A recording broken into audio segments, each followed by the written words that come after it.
You've been told that if you want something, you have to chase it, hustle harder, push more, hold tighter. But if that were true, why does chasing leave you exhausted, anxious, and still empty-handed? Why does grasping make what you want slip even further away, like sand falling through your fingers? The truth is, not everything is meant to be forced. What is truly yours does not need you to beg, fight, or suffer for it. It comes when the time is right, quietly, naturally, like a flower blooming without struggle. Buddhist teachings have whispered this truth for centuries, that peace comes not from control, but from letting go, from trusting life's flow instead of wrestling against it, from learning that attachment is the root of suffering, and detachment, the gentle art of release, is the doorway to freedom. Tonight, as you listen, you'll feel something shift. The restlessness inside you will begin to soften. The grip of fear, of what if, of endless wanting, will start to loosen. And in its place, a calm space will open, a space where trust can grow, where you can finally breathe again. This is not about giving up, it's about waking up. It's about realizing that what is meant for you will arrive in its own time, and what isn't was never yours to carry. So are you ready to set down the weight? Are you ready to let life unfold without force? Then let's begin. When the truth of letting life flow naturally begins to settle in your heart, a new question quietly rises. How do you actually live this teaching without becoming cold, distant, or careless? Many people hear the word detachment and mistake it for not caring, as if freedom means shutting your heart off from the world. This confusion is dangerous because what looks like peace on the outside can easily become numbness inside. The path of Buddhism is not about turning into stone, it is about becoming light. And that is why understanding the fine line between detachment and indifference is one of the most important lessons for spiritual growth. Detachment is the soft opening of the hand that once clenched tightly. It is the ability to hold life gently, to appreciate without clinging, to release without bitterness. Indifference, on the other hand, is the refusal to hold anything at all, the closing of the hand before life even touches it. One arises from wisdom, the other from fear. One expands the heart, the other shrinks it. This subtle difference determines whether your path leads to freedom or to a prison disguised as freedom. When you are detached, you still care deeply. You love, but without trying to possess. You support, but without needing recognition. You listen, but without seeking control. This state allows compassion to flow freely because you are no longer driven by ego. Indifference blocks that flow because it tells you that nothing matters, that the suffering of others is not your concern, that love is optional. A detached person sees pain and responds with kindness, while an indifferent person sees pain and looks away. This is why confusing the two is so dangerous. Indifference wears the mask of detachment, but underneath it is emptiness without depth. The Buddha warned against craving, but he never told us to stop caring. He spoke about the middle way, a path that avoids both extreme attachment and extreme rejection. Detachment is born in this middle ground. You can look at someone you love and let them be free, knowing that love is not ownership. You can face loss with tears in your eyes, yet with peace in your heart, because you do not resist impermanence. Indifference would tell you to shut off those tears, to bury your feelings, to pretend you are untouched. But repressing emotion does not bring freedom, it builds walls. Many people choose indifference because it feels easier. If you care less, you hurt less, or so it seems. But this false comfort comes at a cost. You cut yourself off not only from pain, but also from joy. You may think you are safe, but in truth, you are empty. Detachment asks for courage, because it requires you to feel everything fully while still letting go. It asks you to open your heart wide, even knowing that one day what you love will change or disappear. That courage transforms suffering into wisdom, while indifference leaves you stuck in quiet despair. Psychologists today speak about emotional suppression and its effects on the body. When you push down your feelings, your nervous system carries the weight. Stress rises, anxiety hides under the surface, and depression slowly seeps in. Indifference works the same way on the soul. It suppresses the natural human response to care. Detachment, however, is not suppression. It is transformation. You feel fully, then you release. You grieve, but you do not cling to grief. You celebrate, but you do not clutch at joy. This movement keeps energy flowing, keeps the mind clear, and keeps the body lighter. Spiritual growth depends on compassion. Without compassion, wisdom becomes dry, like a seed never watered. Detachment nourishes compassion because it removes self-centered desire, leaving room for genuine care. Indifference poisons compassion because it convinces you that caring is weakness. A detached person may give generously and then walk away without expectation. An indifferent person may not give at all, believing that nothing is worth their effort. One opens the heart to humanity, the other closes it. You might see this difference most clearly in relationships. Detachment allows you to love without chaining the other person. You give them space to grow, to leave if they must, and you still wish them well. Your love is not a cage, but a blessing. Indifference pretends not to care whether they stay or go. But this is not freedom, it is disconnection.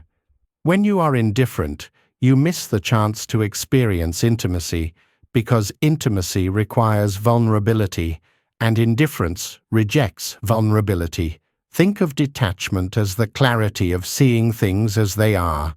You understand that everything is impermanent: relationships, possessions, status, even your own body. This understanding frees you from grasping, but it does not make you cold. Instead, it deepens your appreciation. You savor moments because you know they will pass. You treasure people because you know they are not permanent fixtures. Indifference sees the same truth of impermanence, but responds with dismissal. Instead of cherishing, it shrugs and says, "Why bother?" This is not wisdom, it is resignation. The heart of Buddhism is compassion combined with insight. Compassion without wisdom burns out. Wisdom without compassion freezes over. Detachment is where the two meet. You see through illusions, but you also care for the beings still caught in them. You understand that nothing is permanent, but you still hold someone's hand when they cry. You know that desire leads to suffering, but you still smile at a child's joy. Indifference has no such balance. It uses the excuse of wisdom to abandon compassion. Consider how this plays out in society. When you are detached, you can face the world's suffering without drowning in it. You can act with kindness, volunteer, donate, or speak out, but without being consumed by anger or despair. You help because it is right, not because you need recognition. Indifference, however, looks at suffering and says, "It's not my problem." It uses impermanence as an excuse for inaction. This is a misunderstanding of Dharma. True, Dharma does not make you careless. It makes you more alive to the needs of others, even as you release your personal attachments. At the root of the confusion is fear. People fear that if they let go of attachment, they will lose passion, love, and meaning. So they either cling tightly or swing to the other extreme of indifference. But detachment is not the death of passion, but is the birth of pure passion. A detached artist still paints with fire, but without fear of criticism. A detached lover still loves deeply, but without chains. A detached seeker still pursues wisdom, but without pride. This is freedom with warmth, not coldness. The path of detachment also sharpens awareness. When you are indifferent, you close your senses. You numb yourself to avoid discomfort. But numbness dulls everything: pain, joy, beauty, truth. Detachment does the opposite. It heightens your awareness because you are no longer clouded by craving. Food tastes richer when you do not obsess over it. Relationships feel deeper when you do not demand from them. Experiences feel fuller when you do not cling. Indifference narrows your world. Detachment expands it. There is also a moral difference. Indifference can become cruelty because when nothing matters to you, the suffering of others becomes invisible. Detachment never leads to cruelty because it is rooted in wisdom and compassion together. A detached monk may leave the world of possessions behind, but he still feeds the hungry and comforts the sick. His detachment allows him to give more, not less. Indifference does not give it, only withholds. Philosophers throughout history have seen this same distinction in different words. The Stoics spoke about apatheia, the calm state free from destructive emotions. But they never meant apathy in the modern sense. They meant freedom from being ruled by emotion, not freedom from caring. Buddhism echoes this. Detachment is mastery, not neglect. It is choosing how to respond rather than reacting blindly. Indifference is simply not responding at all, not because you are wise, but because you are closed. If you look within yourself honestly, you can feel the difference. When you practice detachment, your heart feels light, open, at ease. There is clarity, a sense of being in harmony with life. When you slip into indifference, there is a heaviness, even if disguised as calm. Something feels deadened, like a light dimmed. That subtle difference is the compass of your growth. Pay attention to it because it tells you whether you are truly walking the path or just avoiding it. Meditation can help you develop this discernment. In meditation, you learn to observe thoughts and feelings without clinging. You let them come and go, like clouds across the sky. This is detachment in practice, awareness without ownership. Indifference in meditation, however, would be ignoring thoughts, pushing them away, or zoning out. That is not mindfulness, it is avoidance. The quality of presence is what matters. Detachment is presence without grasping. Indifference is absence disguised as calm. Over time, as you deepen in detachment, life becomes lighter. You stop needing constant validation. You stop fearing loss so intensely. You begin to care more authentically because your care is no longer tangled with ego. You help others not because you want something back, but because you see them as yourself. This is compassion in its purest form. Indifference can never reach this point because it cuts off the bridge between self and other. It says, I am separate, and your suffering is not mine. But detachment sees through separation and responds naturally. The Buddha's life itself is the greatest example. He left the palace not out of indifference to his family, but out of deep compassion for all beings. He cared so much that he was willing to walk away in order to discover the truth that could end suffering. Indifference would have kept him inside, ignoring the world's pain. Detachment gave him the strength to act for the highest good. That is the difference between closing your heart and opening it wider than ever before. So, as you continue on your path, test yourself gently. When you step back from a situation, is it because you are wise enough to release control, or because you are too afraid to feel? When you say you do not care, is it because you have seen through illusion, or because you are hiding from reality? Detachment and indifference may look similar from the outside, but inside they create very different lives. One builds a soul that shines, the other builds a shell that cracks. And here lies the essence. Detachment is love without chains, compassion without ego, freedom without coldness. Indifference is escape disguised as freedom, numbness disguised as peace.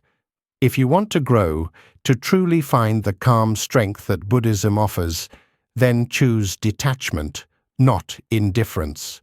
One leads to liberation, the other to a subtle kind of death, long before the body dies. This is the difference the Dharma asks you to see. And once you feel it clearly in your own heart, your journey will never be the same. When you begin to see clearly that detachment is not indifference but freedom, another question naturally rises. If we are not meant to cling or force, then how do we move through life with purpose? This is where many people stumble. They think letting go means doing nothing, or that life will somehow carry them to everything they desire without effort. Others swing to the opposite extreme and believe they must push harder, control every step, and bend destiny to their will. Both are misunderstandings. The middle path is found in understanding karma and the natural rhythm of cause and effect. To live wisely is to act without forcing, to plant seeds without pulling at the stem, to trust that what is meant to blossom will do so in its own season. The law of karma is not punishment or reward handed down by some cosmic judge. It is the simple truth that every action has consequences. Your thoughts, words, and deeds ripple out and return to you in ways you may not expect. When you grasp at outcomes or try to rush destiny, you are not aligning with this rhythm, you are disrupting it. It is like throwing a rock into still water again and again, demanding it clear faster, only to make it murkier.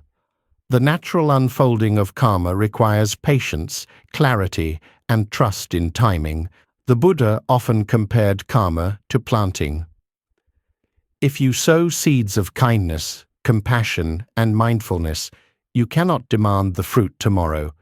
You must water them, give them sunlight, and allow time to work. Forcing the process does not yield quicker growth, it only damages the seed. This is why rushing destiny breaks the flow. You may achieve something temporarily by pushing, but the fruit will be bitter because it was pulled before it ripened.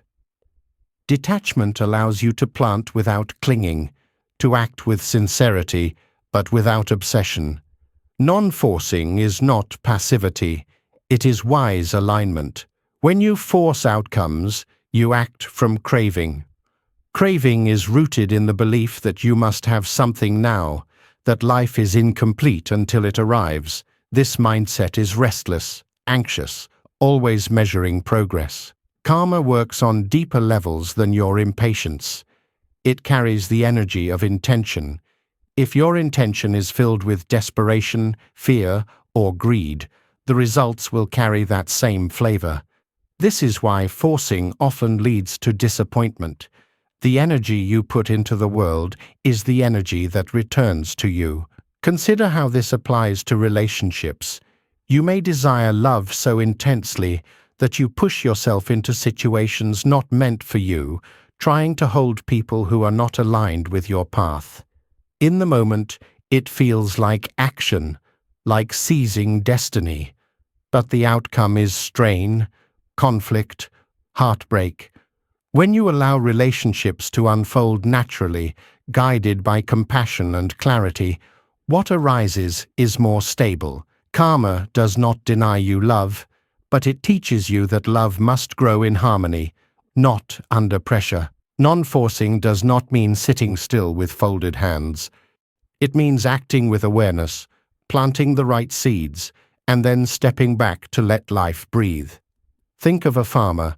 He tills the soil, plants, waters, protects the field, but he does not stand over the crops day and night, demanding they grow faster. He trusts the process. This is the art of karma. You act skillfully. You release control. You trust the unfolding. When you force, you dig up the soil repeatedly, ruining what you planted. The rhythm of karma is subtle. Many times, you cannot see the results of your actions immediately. This is where faith and patience enter.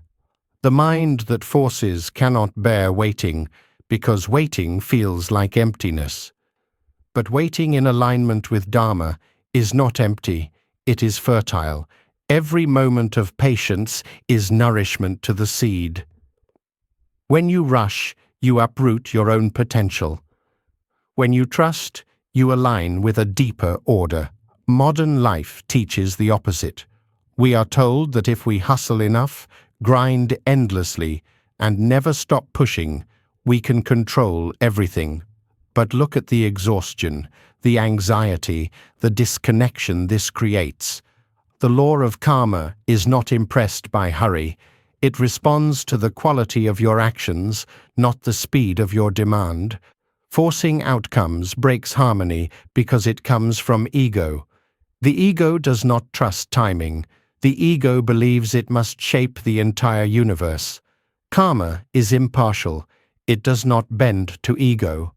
It unfolds according to cause and effect, not impatience. There is also a deeper spiritual harm in forcing destiny. It feeds the illusion of control. You begin to believe that your will alone determines reality, that you are separate from the larger flow. Buddhism teaches interdependence. Nothing exists in isolation. Everything arises from countless conditions. Forcing outcomes ignores these conditions, tries to push without harmony. The result is resistance, conflict, and suffering. Non-forcing acknowledges interdependence. It acts wisely within the web of causes, not against it. This does not mean that effort has no place. Right effort is part of the Eightfold Path. But right effort is not frantic pushing. It is balanced, mindful, purposeful.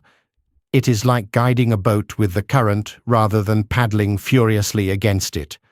When you force, you exhaust yourself and drift further from shore. When you align, you travel farther with less struggle. This is the secret of non-forcing. Effort guided by wisdom, not by desperation. Think of times in your life when things came naturally, without strain. Perhaps an opportunity appeared when you least expected it, or a friendship grew effortlessly. This is the flow of karma meeting your readiness. Forcing would have blinded you to these openings because you would have been too busy chasing another door. The rhythm of life offers what is right when conditions are ripe. Non-forcing keeps you open to receive. The danger of rushing destiny is also that you often do not know what you are rushing into. The mind imagines that one outcome will bring happiness, but because it clings so tightly, it cannot see the whole picture. You may achieve what you wanted, only to discover it is empty. Karma does not deny you what you chase, but it reveals its true nature once obtained. If you act without wisdom, your forced outcomes become teachers of suffering. When you act with detachment, what unfolds, whether gain or loss, becomes nourishment for awakening. Every spiritual tradition has spoken of timing. In Buddhism, right timing is not about luck, but about harmony of causes and conditions. Forcing ignores timing, like trying to harvest in winter. You may gather something, but it will not sustain you. Non-forcing is trusting that spring will come when it is meant to, and preparing your heart in the meantime. This patience is not weakness, it is strength. It takes more courage to trust than to push. The mind addicted to forcing often confuses action with progress. You may feel you are moving because you are busy, but busyness without alignment leads in circles. Non-forcing may look slower, but it moves in harmony. Like water carving stone, it is steady, natural, unstoppable. Forcing may appear powerful, but it burns quickly. Non-forcing endures. This is why detachment is so crucial. Without detachment, your actions are stained with craving. With detachment, you act from clarity. You still work, create, build, love, but you do not demand instant results. You let karma unfold, knowing that what belongs to you will not pass you by. What is not yours cannot be forced into permanence. This understanding brings peace. Meditation reveals this truth deeply. As you sit, thoughts arise and fade. If you force them to stop, they only grow stronger. If you allow them, they pass naturally. The same law applies to life. Forcing the mind brings resistance. Allowing with awareness brings stillness. Karma is like this: forcing disturbs the water. Non-forcing lets it clear. Over time, you will see that non-forcing is not laziness, but mastery. It takes wisdom to know when to act, and when to wait, when to push, and when to release. Forcing is easier in the short term because it feeds the illusion of control. Non-forcing requires surrender, patience, and humility. But this humility opens the heart to the deeper order of the universe, where everything arrives in its time. When you stop rushing destiny, life softens. The constant tension in your body relaxes. The anxiety about the future lessens. You begin to notice small blessings you once overlooked because you were too busy forcing. Relationships deepen because you are no longer trying to mold others into your desires. Work feels lighter because you act with clarity rather than desperation. This is the fruit of non-forcing. Karma teaches that every moment is both cause and effect. What you do now shapes tomorrow, but tomorrow also depends on countless other conditions. Forcing denies this complexity. It insists that only your will matters. Non-forcing respects the web of causes.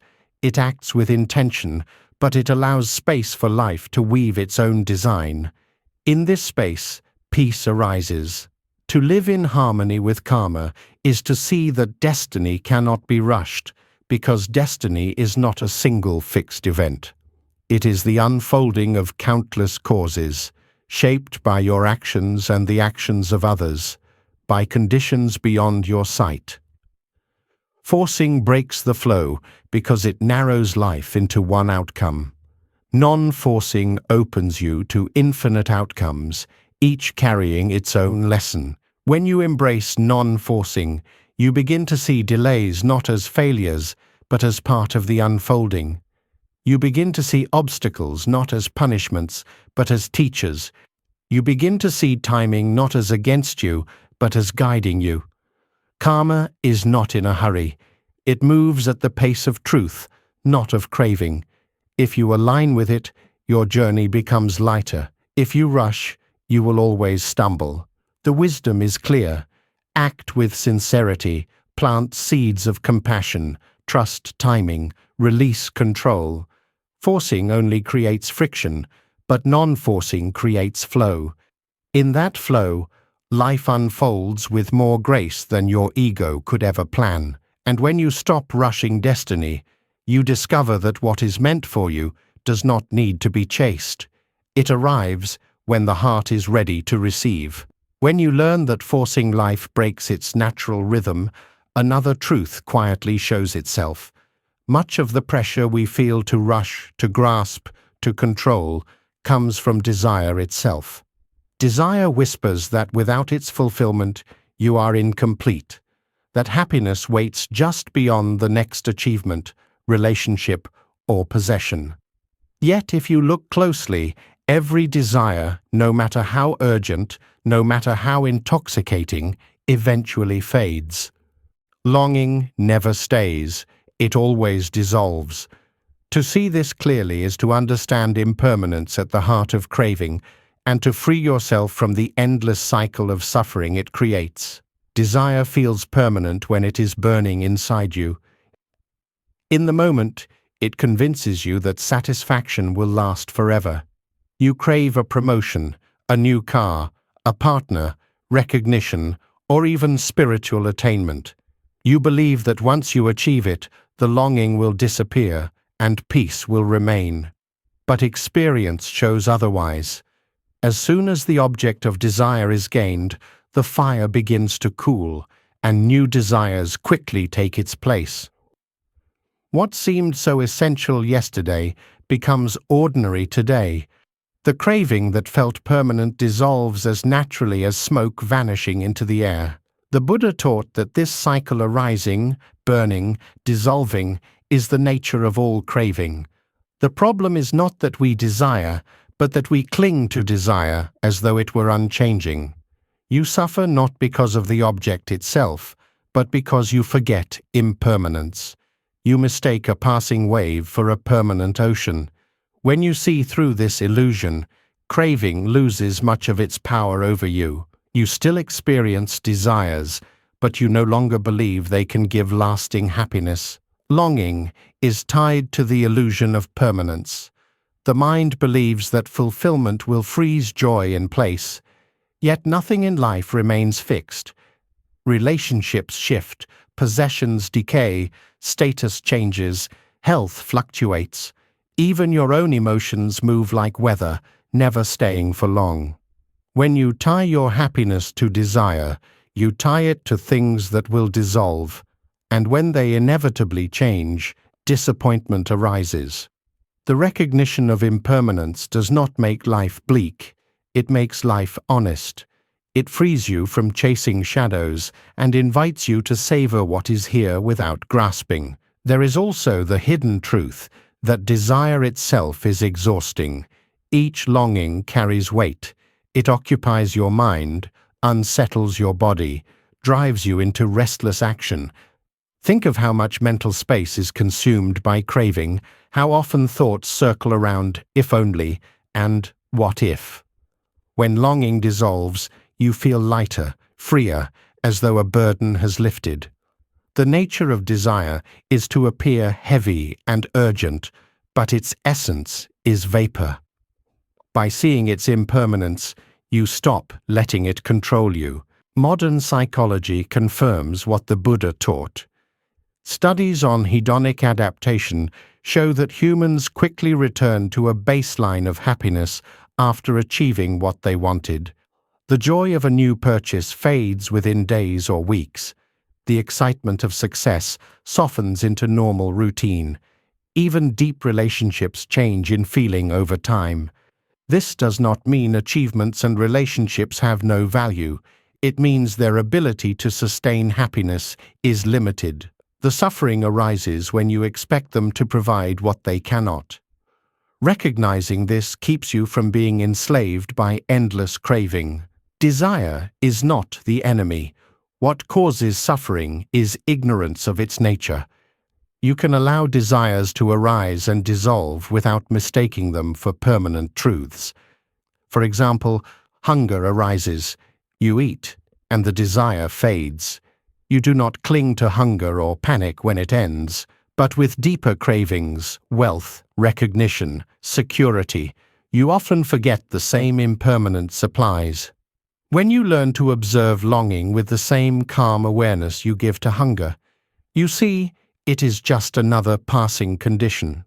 This awareness changes your relationship with time. Desire often projects into the future, pulling you away from the present.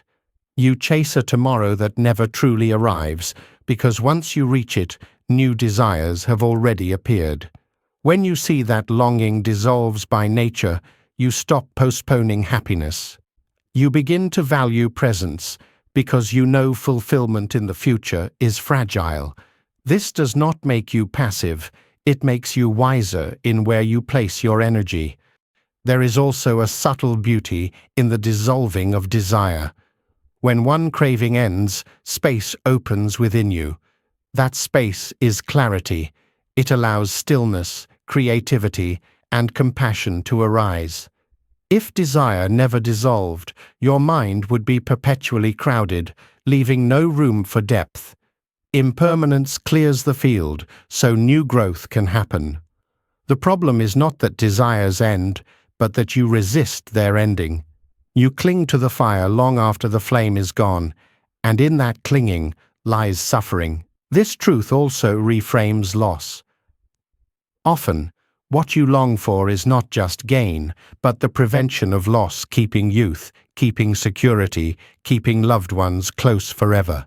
But here too, impermanence rules. Longing for what cannot remain only deepens pain. To see impermanence clearly does not mean you stop caring. It means you stop fighting reality. You can love fully while it lasts, grieve honestly when it changes, and release without bitterness. The dissolving of desire teaches you to value each moment, not as a possession, but as a gift. Meditation reveals this with direct clarity. Sit quietly and watch the mind. Desires appear like waves, a thought of food, a memory of affection, a fantasy of success. Each feels real, urgent, necessary. Yet if you do not feed them, they pass on their own. Some dissolve quickly, others linger, but all eventually fade. This is impermanence in action. You begin to see that craving is not a permanent fire but a flickering flame. Observing this reduces attachment because you realize you are not bound to chase every longing. Spiritual practice deepens when you stop identifying with desire. Instead of saying, "I am my craving," you begin to say, "There is craving." This subtle shift breaks the chain of suffering. You no longer see desire as defining who you are, but as a temporary condition moving through you. When longing dissolves, you remain. This recognition is freedom. The nature of desire also teaches humility. Longings are often contradictory. At one moment, you crave solitude. At another, connection. At one moment, you want stability. At another, adventure. If you chase each with equal intensity, you are torn in pieces. Seeing that desires are impermanent helps you resist taking them too seriously. They are winds that blow through the mind, not eternal truths. Humility arises when you realize you do not need to obey every wind. This truth has profound implications for compassion. When you understand that your own cravings dissolve, you see that others are also caught in the same cycle. Their anger, greed, jealousy, or grasping are not fixed identities but temporary conditions. This insight softens judgment and increases patience. You know that just as your longing fades, so will theirs. You respond with kindness instead of harshness because you see impermanence working in all beings. Non-attachment does not mean rejecting desire completely. It means walking with it wisely. You let longing arise, you see its nature, and you release it when it dissolves. In this way, desire becomes a teacher rather than a master. Each longing shows you impermanence in action. Each dissolution reminds you of freedom. If you cling, you suffer. If you observe, you learn. When you align with this truth, your life changes. You no longer chase endlessly after the next achievement or possession. You engage with the world, but without illusions. You enjoy what you have without demanding it last forever. You work toward goals, but without the desperation of needing them to define you. This balanced relationship with desire is what reduces suffering. It does not eliminate the natural arising of longing. It transforms your response to it. In the end, desire always dissolves, whether fulfilled or unfulfilled. This is its nature. To forget this is to suffer endlessly. To remember this is to taste freedom. The Buddha's teaching of impermanence is not abstract philosophy, it is daily reality. The more you see it, the less you cling. The less you cling, the lighter you walk.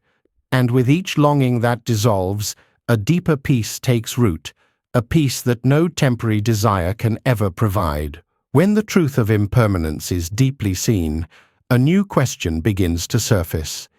If desire always dissolves, then why do we keep clinging to what is already fading?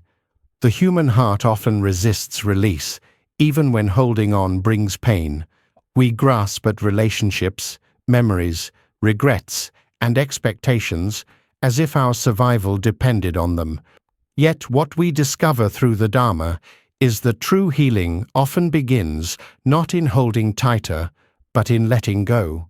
Release is not a loss, it is the space where life renews itself, where the body softens, the mind clears, and the spirit breathes freely again. Holding on feels safe in the moment because it gives the illusion of control. A broken relationship may leave wounds, but clinging to the pain feels like protecting yourself from forgetting. A past mistake may bring guilt, but replaying it again and again feels like proof that you care. Yet this form of holding does not protect it, prolongs the suffering. The wound cannot close because it is never allowed to breathe. When you let go, you do not erase the memory or deny the event. You simply release the need to carry it endlessly. This release is what allows healing to move in. Emotional wounds, like physical ones, need space to recover. If you keep scratching at a cut, it will never heal. In the same way, when you replay betrayals, failures, or grief, you prevent the natural restoration of the heart. Letting go is the act of stepping back, of trusting the natural wisdom of your being to mend. Buddhism teaches that suffering arises from attachment, and nowhere is this clearer than in the refusal to release. The longer you cling, the deeper the pain. The moment you release, the energy shifts. Healing is not forced, it unfolds because you stopped resisting. The body itself reflects this truth. Stress, anxiety, and tension build when the mind refuses to let go. Muscles tighten, breath shortens, sleep becomes restless. Holding on to anger or regret is not only a mental habit, it manifests physically. Countless studies show the link between unresolved emotional burdens and illness. When people learn to release, whether through forgiveness, meditation, or mindful acceptance, the body relaxes, blood pressure lowers, immune function improves, energy returns. The body thrives in letting go, because clinging is a constant fight against reality. Letting go does not mean you forget or dismiss what happened. It means you stop feeding it with resistance. A heartbreak remains part of your story, but it no longer dictates your present. A failure remains in memory, but it no longer defines your identity. Release transforms pain into wisdom. The experience remains, but the suffering softens. Healing arises because you are no longer chained to the wound. The act of holding often comes from fear. You fear that if you let go, you will lose meaning, love, or identity. You believe that your pain keeps you connected to what was lost, but fear binds you to the very thing you long to be free from. Letting go is not abandoning, meaning it is discovering a deeper meaning beyond possession. It is trusting that love does not vanish when you release the person, that wisdom does not vanish when you release the mistake, that strength does not vanish when you release the grief. Forgiveness is one of the clearest forms of release. To forgive is not to excuse or forget, but to stop carrying the poison of resentment. Holding on to anger is like holding a burning coal, hoping it will hurt the other, while only burning yourself. Letting go of resentment allows your heart to heal, even if justice or reconciliation never arrives. This healing is not a gift to the one who hurt you, it is a gift to yourself. Forgiveness is freedom, and freedom is the ground of healing. Letting go also creates space for new growth. When your hands are full of what no longer serves you, you cannot receive what life is offering now. Holding on blocks the flow of renewal. Release opens space. This is why people often discover that once they finally let go of an old attachment, new opportunities, connections, or insights arise. The space left by release is not emptiness, it is fertile ground. Healing thrives in this space because it is uncluttered, open, receptive. Meditation teaches release directly. As you sit, thoughts and emotions arise. When you cling, tension builds. When you push them away, struggle grows. But when you let them pass without attachment, the mind softens. This practice is not only mental, it is healing at every level. The nervous system settles, the heart feels lighter, clarity arises. Meditation is training in the art of release, showing again and again that letting go restores balance more effectively than holding on. The same truth applies to grief. Loss is painful, and healing does not mean pretending otherwise. Yet grief becomes unbearable when you cling to the idea that nothing should have changed. Holding on to what is gone freezes the heart in the past. Letting go honors the impermanence of life. It allows you to love what was while opening to what is. This does not diminish love, it deepens it, because you are no longer resisting reality. Healing grows not by denying the loss, but by releasing the demand for permanence. Even in daily frustrations, letting go heals. A harsh word from a colleague, a traffic delay, a mistake at work, all these can either linger in the mind or be released. When you hold on, irritation festers, affecting your mood and interactions. When you let go, peace returns quickly. Small releases train the heart for larger ones. Each act of letting go is practice in allowing healing instead of prolonging pain. Physical healing mirrors this principle. The body repairs itself when it is given rest, when inflammation is allowed to cool, when tension is released. Similarly, the mind heals when it stops clinging. Just as you cannot force a wound to close faster, you cannot force emotional pain to disappear by clutching it. Both body and mind thrive on spaciousness, trust, and patience. Healing is the natural state when obstruction is removed. Letting go also reveals a hidden strength, resilience. When you release, you learn that you are not defined by what you lost or what hurt you. You discover an inner capacity to move forward, to find meaning beyond circumstances. This resilience is not the denial of pain, but the wisdom of release. It shows you that healing is not the absence of scars, but the ability to live fully with them, unbound by their weight. Release is not passive. It is an active choice to stop fueling suffering. It takes courage, because clinging feels familiar. Yet every act of letting go is an act of trust. Trust that life continues, that the heart can mend, that healing is possible. In Buddhism, this trust is part of the path. The Dharma teaches that everything arises and passes away. When you align with this truth, you no longer fear release. You see it as part of the natural rhythm of existence. Letting go can be seen in nature. Trees release their leaves in autumn, not in despair but in preparation for renewal. Rivers release water to the sea, not in loss but in continuation. The body exhales with every breath, releasing the old to make space for the new.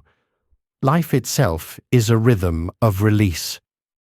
When you resist this rhythm, suffering deepens. When you join it, healing flows. Ultimately, letting go heals faster than holding on because it removes the friction against reality. Holding is resistance, and resistance consumes energy. Release aligns you with what already is, conserving energy for growth. In that alignment, the body and mind repair themselves naturally. Healing is not something you must create. It is something you uncover once you stop clinging. When you fully embrace this truth, life changes. Old wounds lose their grip. Past regrets no longer weigh you down. Relationships feel lighter because you no longer demand permanence. Even pain becomes a teacher, showing you where release is needed. The heart becomes a place of renewal instead of a storage room for old burdens. The path of healing is not in endless analysis or constant holding. It is in the courage to release. Release the anger, the guilt, the regret, the craving. Release not by denial, but by trust. In that release, healing arises faster than you believed possible, because healing was always waiting for space.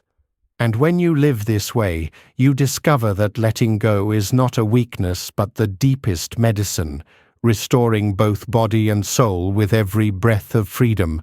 When the heart discovers the medicine of release, another truth quietly appears from the silence it leaves behind.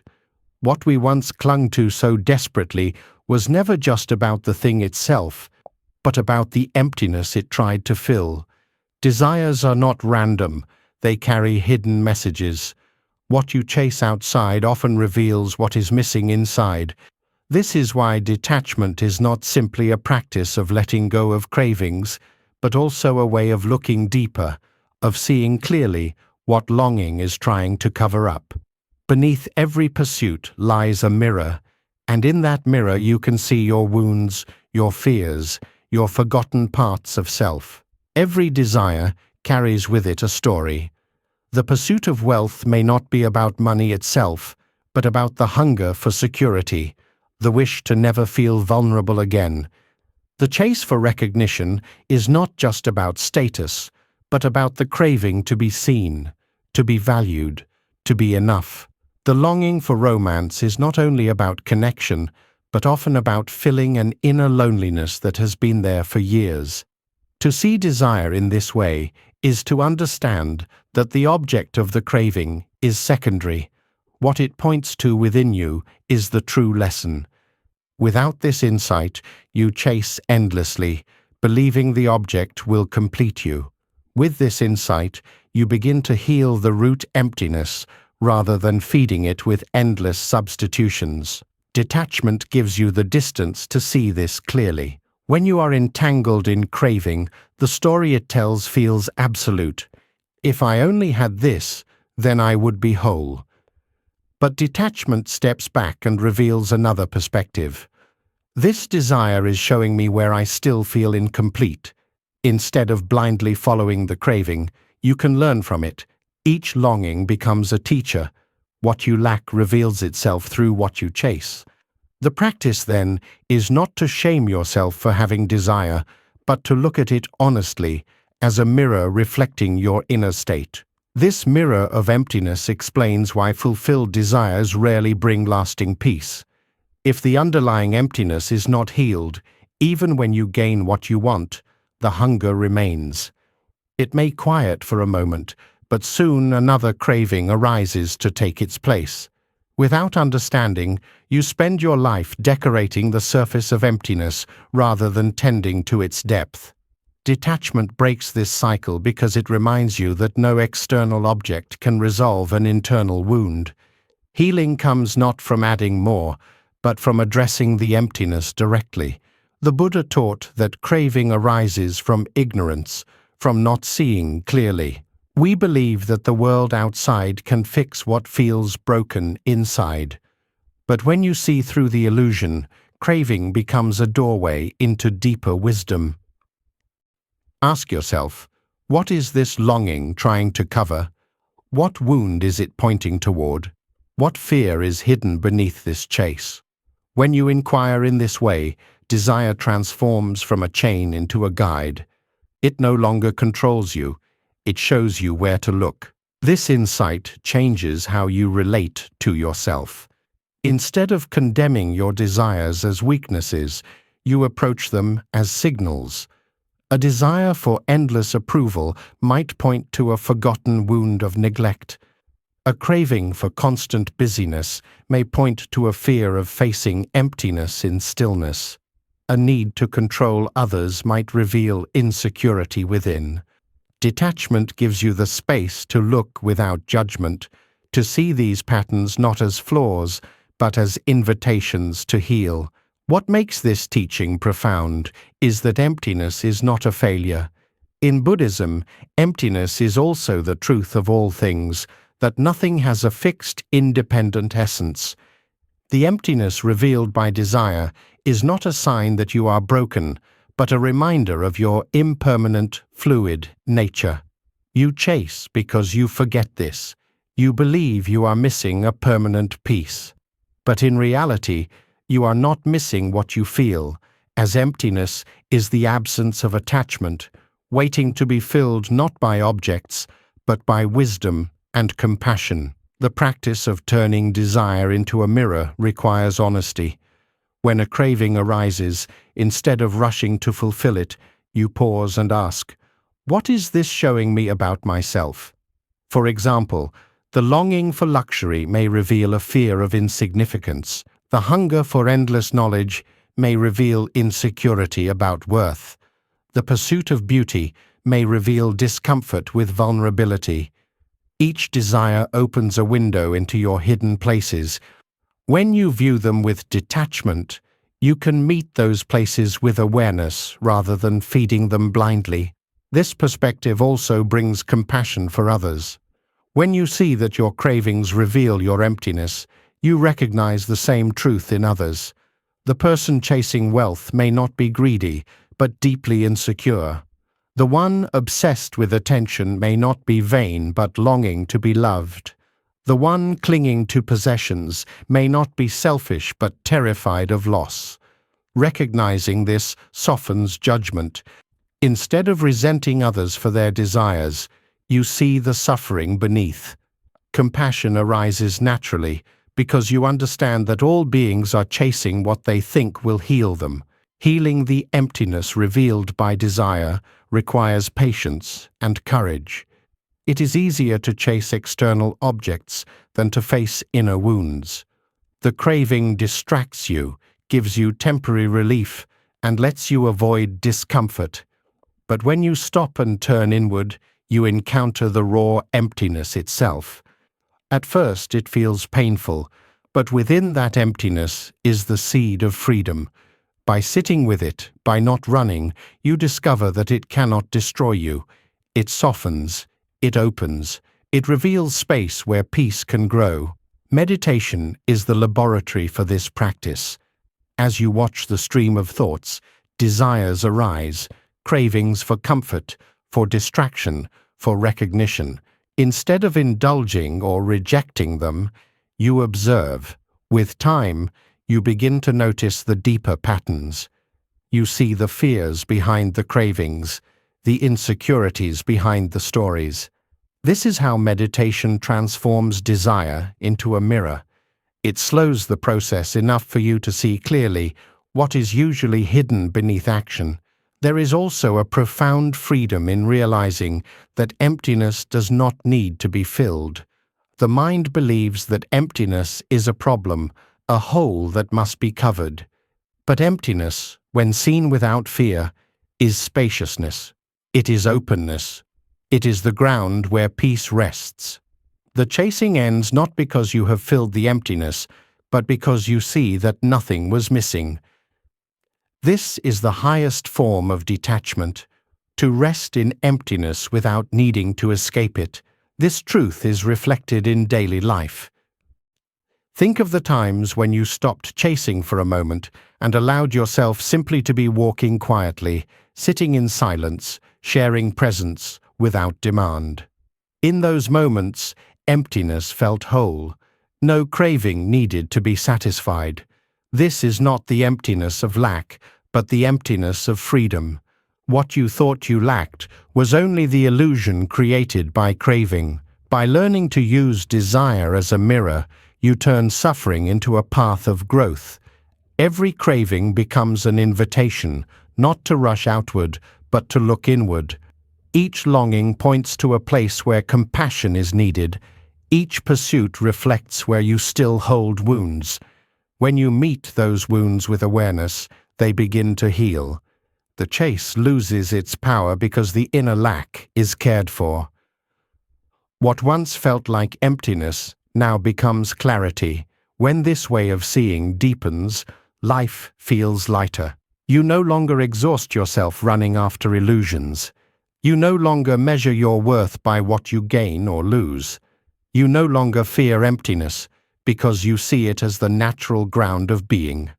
The chasing slows, the heart softens, and you begin to live with more presence, more compassion, more truth.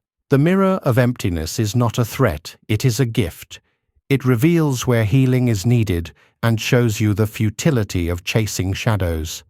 When you stop fearing what the mirror shows, you discover that emptiness is not a hole to be filled, but a space to be embraced. From that space arises wisdom, compassion, and peace. And once you learn this, desire no longer rules you. Instead, it becomes a teacher, guiding you back to the freedom that was always within. When you begin to see that desire is only a mirror for inner emptiness, the question naturally shifts toward action. If chasing creates suffering and clinging reveals wounds, how then should one live in the world?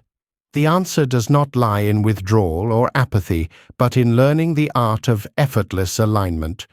Taoist philosophy calls this Wu Wei, often translated as non-doing.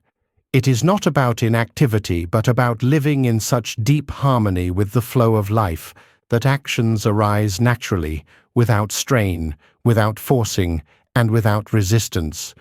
Within Buddhism, this principle resonates through detachment, patience, and the wisdom of the middle way. Wu Wei often confuses people because the words non-doing sound like laziness or indifference, but it is nothing of the sort. It is the opposite of struggle.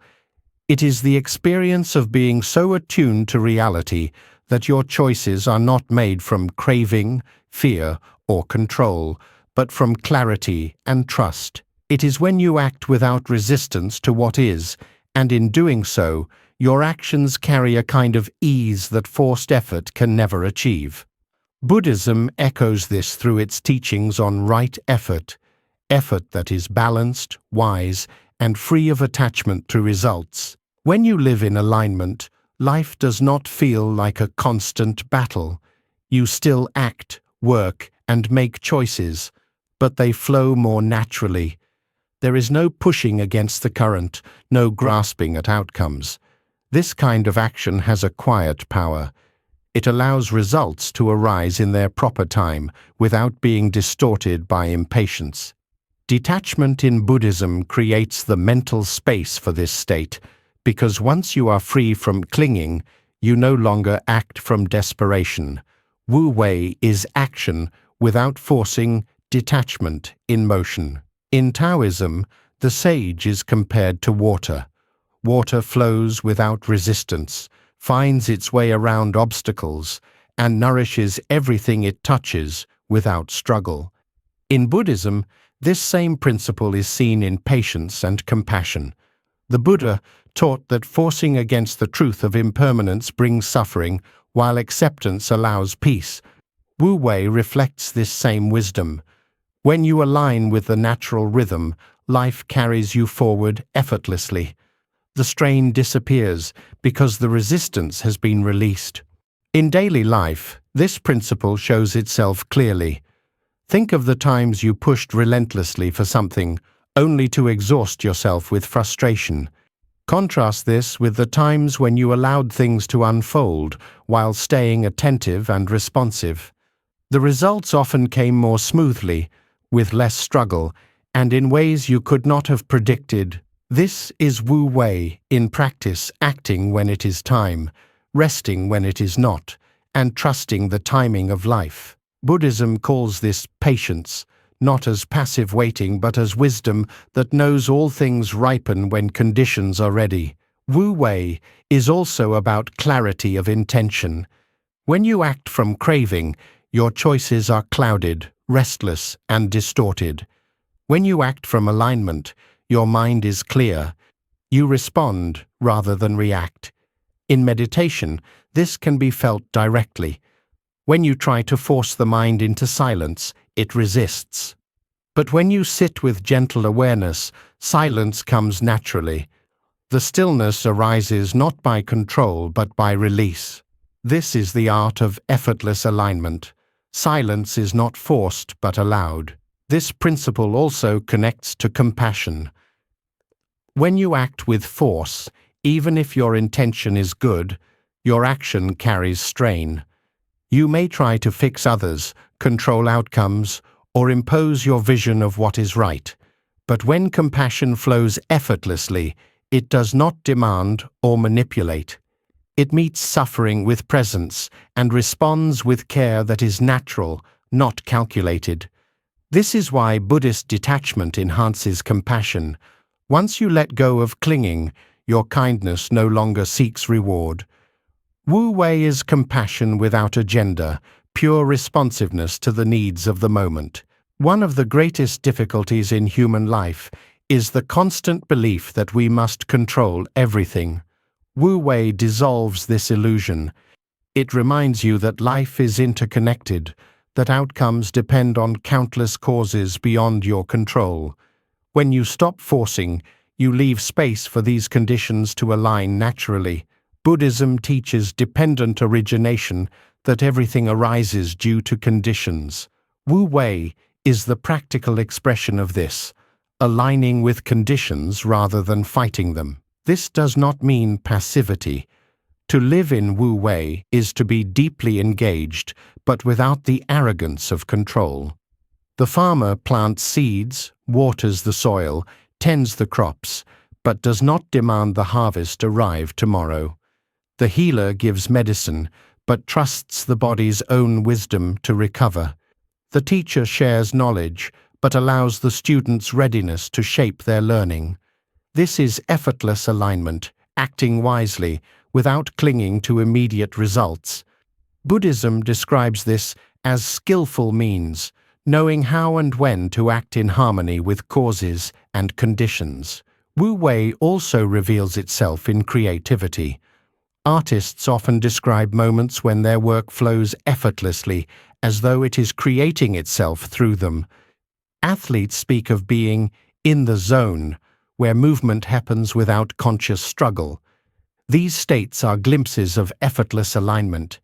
They arise not from control but from surrender to the moment. Buddhism supports this through mindfulness.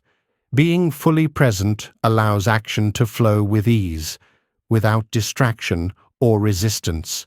The power of Wu Wei lies in its subtlety. Forced effort often leads to burnout, while effortless alignment is sustainable.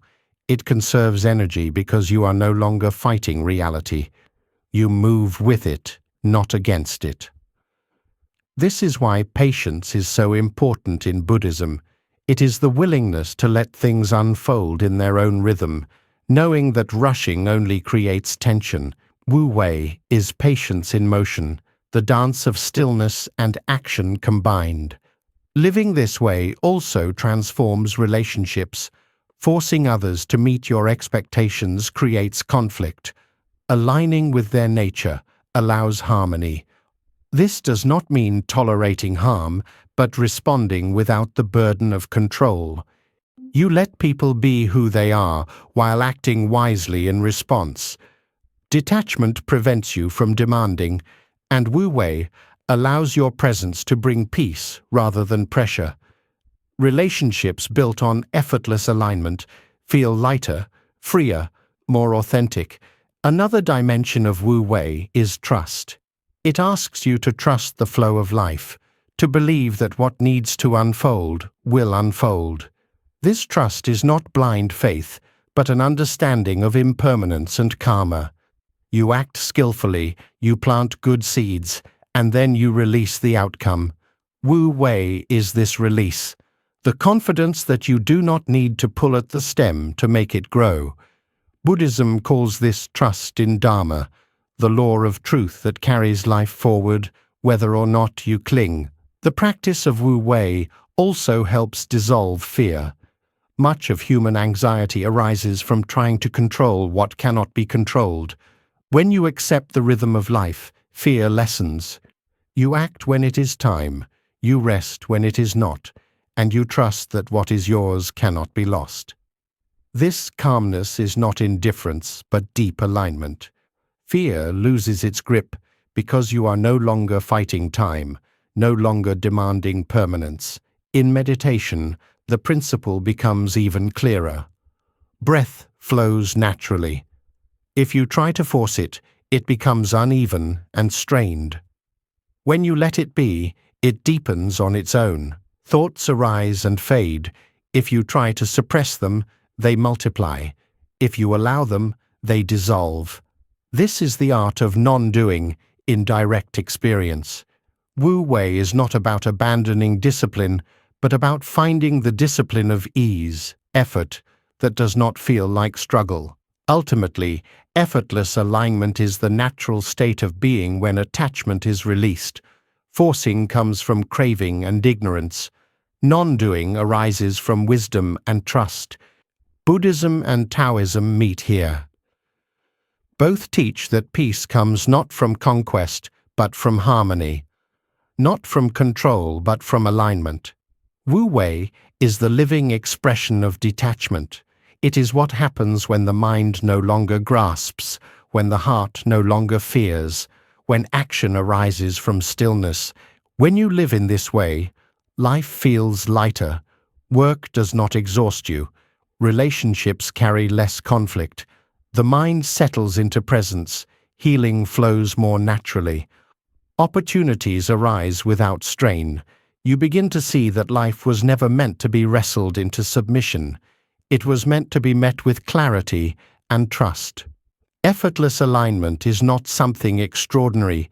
It is the natural state uncovered when craving ends. This is the quiet power of Wu Wei in the Buddhist context. Not the absence of action, but the presence of harmony. Not laziness, but wisdom.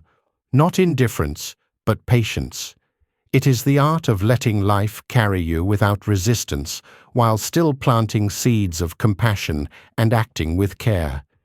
It is the balance of effort and ease, the union of silence and motion, and once you learn to walk in this way, the struggle fades, leaving space for peace to flow through every step.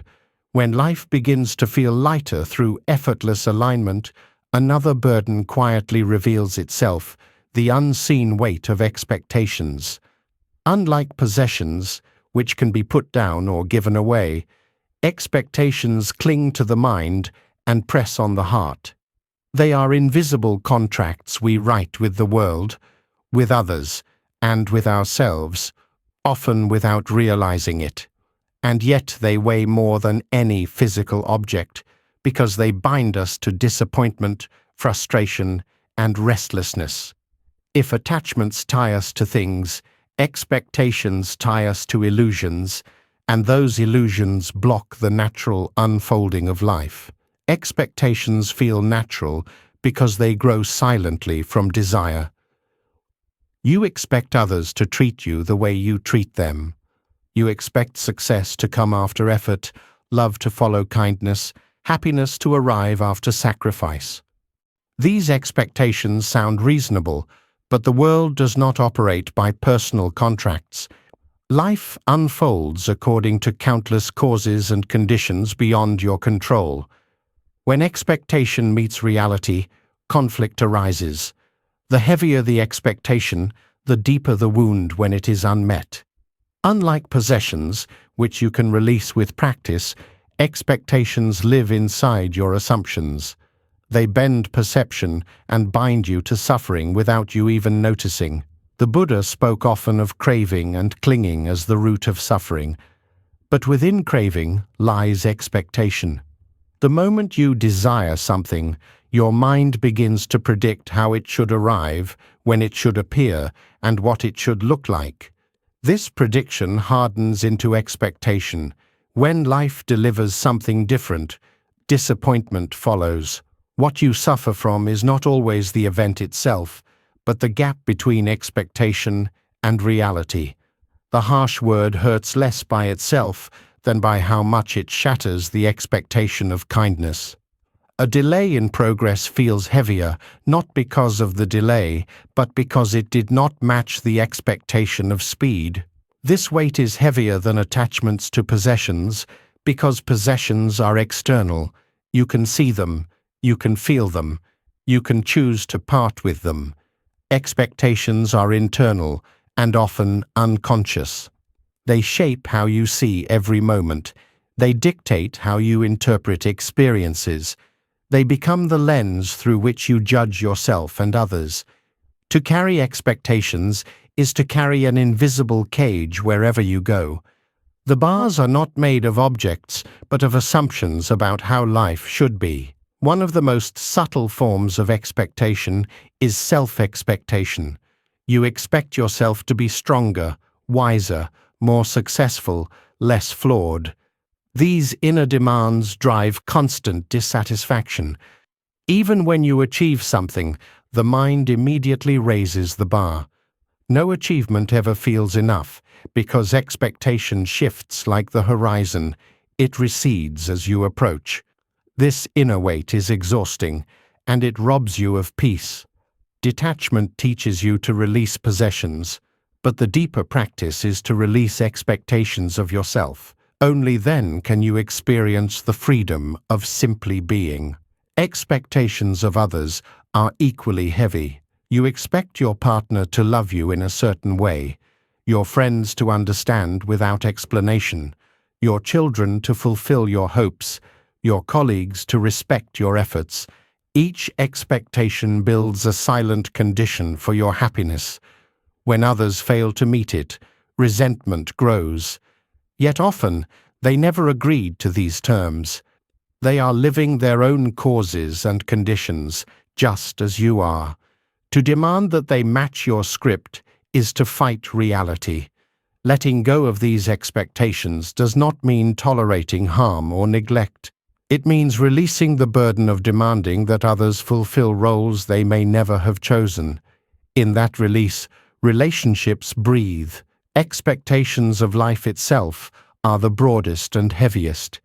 You expect that good deeds will always be rewarded, that justice will always prevail, that the path will always be smooth. These are noble hopes, but when taken as guarantees, they create despair when life does not comply. The Dharma teaches impermanence and uncertainty as universal truths. To live as though life owes you guarantees is to deny these truths. Acceptance is not cynicism, it is the wisdom that sees life clearly. Without the burden of expectation, you can meet each moment as it is, not as you demand it to be. The greatest weight of expectation lies in its subtlety. You may think you are detached because you own little, live simply, and practice release. Yet if your mind is full of assumptions about how life should unfold, you are still bound. Attachments are visible chains. Expectations are hidden ones. They block natural arrival because they do not allow you to see what life is actually offering. You overlook opportunities, blessings, and lessons because they do not match your imagined script. You wait for one door to open while ignoring the many already before you. This does not mean you should live without intention. Intention guides effort. Expectation clings to results. Intention says, I will act with kindness. Expectation says, others will treat me kindly in return. Intention is within your control. Expectation depends on forces beyond you. The key to freedom is to keep intention alive while releasing expectation. You walk the path with sincerity, but without demanding a specific outcome. This balance allows life to flow naturally. Meditation reveals the nature of expectation clearly. As you sit, thoughts arise not only of craving but of how things should be. The mind should be still by now. My practice should be deeper. I should feel peace. These expectations create frustration, but when you release them, you notice that presence itself is enough. Peace does not come from fulfilling the expectation of silence. It comes from dropping the expectation altogether. This lesson in meditation extends to all of life. Freedom lies not in perfecting the moment, but in releasing the demand that it be perfect. Expectations are also heavy because they multiply suffering. Pain in itself is sharp but simple. Expectation adds layers. This should not have happened. I deserved better. Things must be different. These thoughts add weight to the raw experience. Letting go of expectation lightens pain. Suffering reduces to its natural size. The sting of disappointment softens when you stop demanding that life meet your script. You learn to meet reality directly, without the extra weight of should. The release of expectation also deepens gratitude. When you expect nothing, everything becomes a gift. The smallest kindness feels precious. The simplest moment feels full. Gratitude blossoms not because life gives more, but because the mind stops demanding more. The heart sees clearly what is already here. This clarity is the opposite of entitlement. It allows joy to arise from the ordinary because the ordinary is no longer measured against impossible standards. This principle extends to spiritual practice itself. Many seekers become trapped by expectations of progress, expectations of enlightenment, of constant peace, of endless joy. When these do not arrive as imagined, doubt and discouragement grow. But the Dharma unfolds in its own rhythm. Progress cannot be forced, and wisdom does not always appear in the form you expect. Releasing these hidden expectations allows the path to open naturally.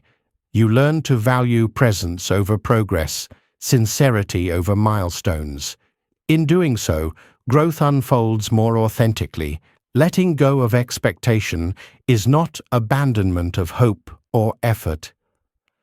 It is the cultivation of humility before reality. You act with clarity, you live with compassion, but you do not bind yourself with demands about how life must respond. This humility frees you from bitterness when things do not go your way. It also frees you from arrogance when they do. Life becomes less about controlling outcomes and more about participating fully in the unfolding. The weight of expectation also affects how we see the future. Constant expectation pulls you out of the present and ties you to a horizon that never arrives. You wait for happiness tomorrow, for fulfillment later, for life to begin when conditions are met. But tomorrow is always beyond reach. The present is the only place life can be lived. Releasing expectation anchors you here, where peace is possible. When you begin to loosen the grip of expectation, you may feel lighter immediately, as though a load you did not know you carried has been lifted. This is because expectations operate silently in the background, shaping perception without your awareness. Releasing them is like removing a weight from your shoulders that you thought was part of your body.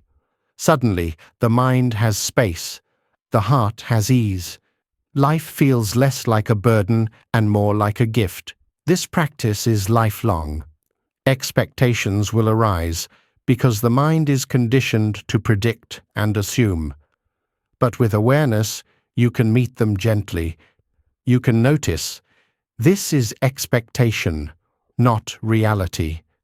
And in that noticing, the weight begins to dissolve. Each release creates more freedom, more peace, more space for life to arrive naturally. The hidden weight of expectation is heavier than possessions because it cannot be put down by will alone. It must be seen clearly, understood deeply, and released with practice. But once released, the freedom is profound. You discover that life flows more gently without constant demands, that joy is brighter without constant conditions, and that peace is nearer when you stop waiting for it to come in the form you expect. In this way, releasing expectation is not loss, but liberation, the opening of the heart to reality as it is, unbound and free. When the hidden burden of expectations begins to dissolve, what naturally takes its place is a new quality of being patience. Without the constant pull of things must happen now, the heart has space to rest in trust. But patience in the Buddhist path is far more than waiting quietly for time to pass. It is an active strength, a conscious trust in the unfolding of Dharma, and a deliberate choice not to be shaken by delay, discomfort, or hardship. Patience is not passivity. It is power that arises from understanding reality as it truly is. The Sanskrit word khanti, often translated as patience, is one of the 6 perfections practiced by bodhisattvas. It carries meanings that go deeper than the modern sense of endurance. It speaks of forbearance, tolerance, resilience, and a radical willingness to meet the world as it arrives without collapsing into anger or despair. It is not about gritting teeth until something changes. It is about opening fully to what is, with the steady confidence that life unfolds according to causes and conditions, not according to craving. Patience is difficult because the mind resists reality. It wants things to move at its own pace, in its own way. When that does not happen, agitation rises. This is why patience is called a perfection, because to truly practice it is to transcend the ordinary reactions of the mind. In anger, you believe life is unfair. In impatience, you believe you are entitled to a different moment than the one in front of you. Patience dismantles these illusions by showing you that things take the time they need. To meet them with trust instead of resentment is to live in harmony with truth. Patience is not weakness. It is not surrender to oppression or indifference to injustice. It is strength precisely because it gives you clarity in the midst of difficulty. Anger clouds judgment, and fear narrows vision, but patience holds steady, allowing you to respond wisely. When faced with insult, patience keeps you from striking back in a way that multiplies suffering. When faced with hardship, patience keeps you from abandoning the path in despair. This is why chanti is considered essential to liberation. Without it, every obstacle would send you spiraling into reaction. In relationships, patience is the difference between peace and conflict. The expectation that others should always meet your needs, change quickly, or understand perfectly creates endless friction. Patience recognizes that people grow at their own pace, shaped by their own conditions.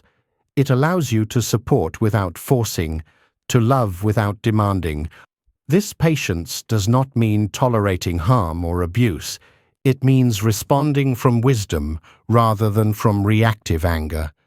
In its highest form, it allows you to meet even hostility with compassion, seeing that those who cause harm are themselves caught in suffering. Patience also transforms how you relate to time. Much suffering comes from rushing life, from demanding that growth, healing, or success arrive on your schedule. But growth has its rhythm. Seeds sprout when conditions are ready, not when you demand. The same is true of spiritual progress. Enlightenment is not a prize you can seize by effort alone. It is the unfolding of understanding when the mind has been cultivated properly. Patience allows you to keep practicing with sincerity without demanding results. This steady devotion is more powerful than restless striving. The Buddha himself emphasized patience as the greatest ascetic practice. While others sought liberation through extreme deprivation, he saw that the ability to remain steady in the face of pain, insult, and delay was the true test of strength. To sit calmly when insulted, to endure hardship without hatred, to walk steadily when the path is long, this is the perfection of kshanti. It is easy to appear strong in moments of triumph, but patience is the quiet strength that sustains you through every season, not just the favorable ones. Patience is also an expression of wisdom. To be patient is to recognize that all things are impermanent. Anger flares, then fades. Suffering rises, then passes. The storm never lasts forever. Knowing this, you can meet difficulty without despair, because you trust its transient nature. You no longer fight to escape every discomfort immediately. You rest in the knowledge that time itself carries change. This trust turns what feels unbearable into something manageable. It does not eliminate pain, but it prevents pain from turning into suffering. In meditation, patience is the foundation. The restless mind wants stillness instantly. The practitioner expects calm in minutes. When this does not arrive, frustration grows. But the practice itself is patience, returning again and again to the breath, the moment, the awareness, without judgment. Progress unfolds slowly, often invisibly, like water wearing away stone. Without patience, meditation collapses into struggle. With patience, the mind opens like a flower in its own time. Patience is also required for forgiveness. To release anger toward those who hurt you is not an overnight act. The wound may be deep, the trust broken. Forgiveness cannot be forced, but it can be nurtured with patience. Each time anger arises, you meet it without feeding it. Each time resentment returns, you observe it without judgment. Over time, the grip loosens. Patience allows wounds to heal at the pace they need, without rushing, without clinging. In this way, patience is compassion applied inward as much as outward. Spiritual patience is not about sitting still while waiting for life to improve. It is about active trust, trust that your efforts matter, that wisdom ripens slowly, that even setbacks are part of the path. It is the courage to continue planting seeds even when you cannot see the harvest. It is the humility to accept that you are not in charge of timing.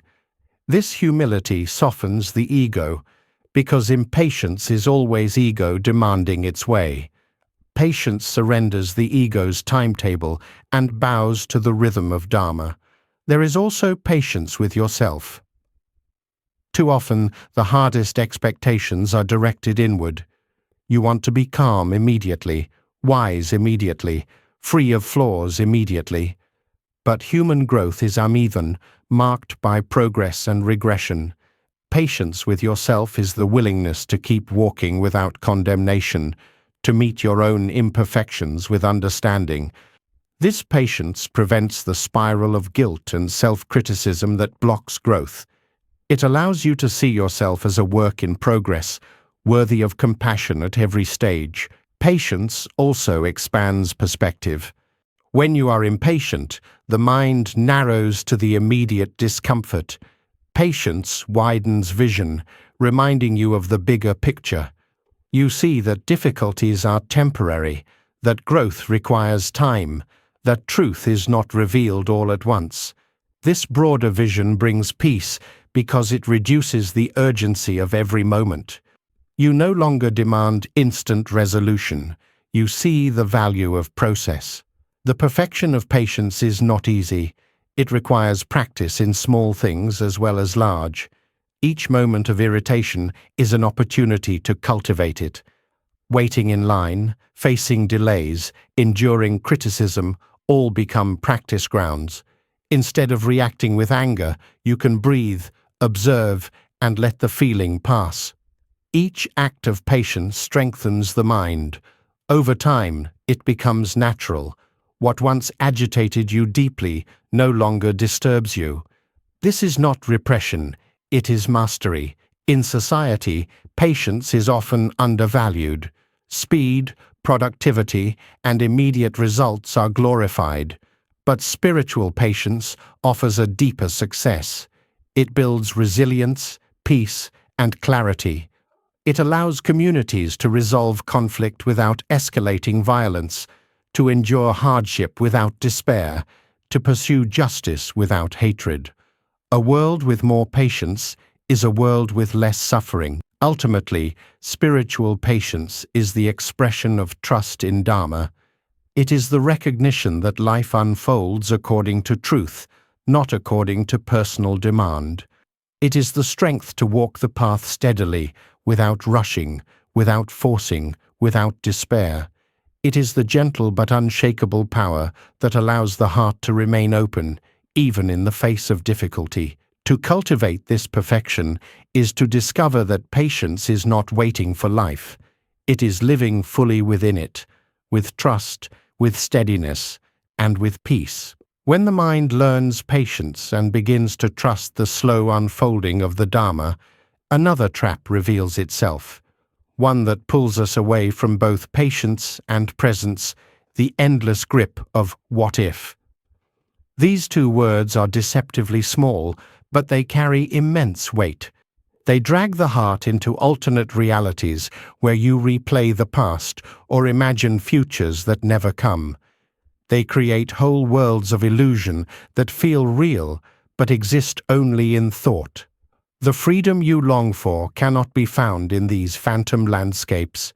It can only be discovered here, in the immediacy of this moment, where life is actually lived. The mind drifts easily into what if. You replay mistakes and say, what if I had chosen differently? You rehearse lost opportunities and whisper, what if I had tried harder? You cling to regret and build alternate versions of your life where everything turned out better. Or you project into the future, worrying, what if I fail? What if I lose? What if things go wrong? Each of these thoughts creates a parallel reality, but none of them exist. They bind you to illusions, while robbing you of the only reality that does exist, the present. The Buddha described this as part of the wandering nature of the mind. Instead of resting in awareness, the mind travels to past and future, constructing narratives that fuel craving and suffering. When you are caught in what if, you are never free. Regret ties you to what cannot be changed. Fear ties you to what has not yet arrived, and both prevent you from experiencing the peace available right now. Freedom arises when you see these alternate realities for what they are, shadows, not truth, and return to presence. Regret is one of the most painful forms of what if. It convinces you that happiness was lost forever because of a wrong choice or missed chance. Yet regret is based on the illusion that life could have unfolded differently than it did. In reality, each moment arises from countless causes and conditions far beyond your control. To believe it could have been otherwise is to deny the law of dependent origination. Life could not have unfolded any other way because it was the precise outcome of everything that came before. Seeing this does not remove responsibility for your actions, but it releases the false belief that clinging to regret can change the past. Regret dissolves when you understand that the only meaningful choice is the one you make now. Fear is another face of what if. It projects disasters that may never occur, chaining you to anxieties about the future. Fearful what ifs drain your energy, keeping you from acting with clarity in the present. They magnify uncertainty into catastrophe. Yet the future is as empty of fixed reality as the past. It is not yet born. To live in constant fear of what might happen is to live in a dream of suffering. The practice of mindfulness cuts through this illusion. When you anchor yourself in breath, in body, in awareness, you see that the feared outcome is not here. The present is always manageable. It is only the imagined future that feels unbearable. The prison of what if is strengthened by comparison. You look at others and think, what if my life were like theirs? You measure your path against their success, beauty, or happiness, and create alternate stories where you are different. But comparison is based on fragments, not truth. You see only parts of another's life and project your own story onto it. The reality you construct is not real, it is a reflection of longing. When you recognize this, you free yourself from envy. You stop measuring your worth against illusions and return to the reality of your own path. The Buddha taught that clinging to thoughts of past and future is a form of suffering because it denies impermanence. The past is gone, dissolved like a dream upon waking. The future is unborn, uncertain, beyond grasp. Only the present breath, the present step, the present awareness is real. To free yourself from what if is to awaken from the dream of illusion and live where life is truly happening. This does not mean ignoring past lessons or refusing to plan for the future. It means learning from the past without being chained to it and preparing for the future without being consumed by it. Healing from what if requires courage because the mind is addicted to its stories. It takes effort to see them as stories rather than truths. Each time regret or fear arises, the practice is to pause and ask, is this real now, or is it only thought? By naming it, you weaken its grip.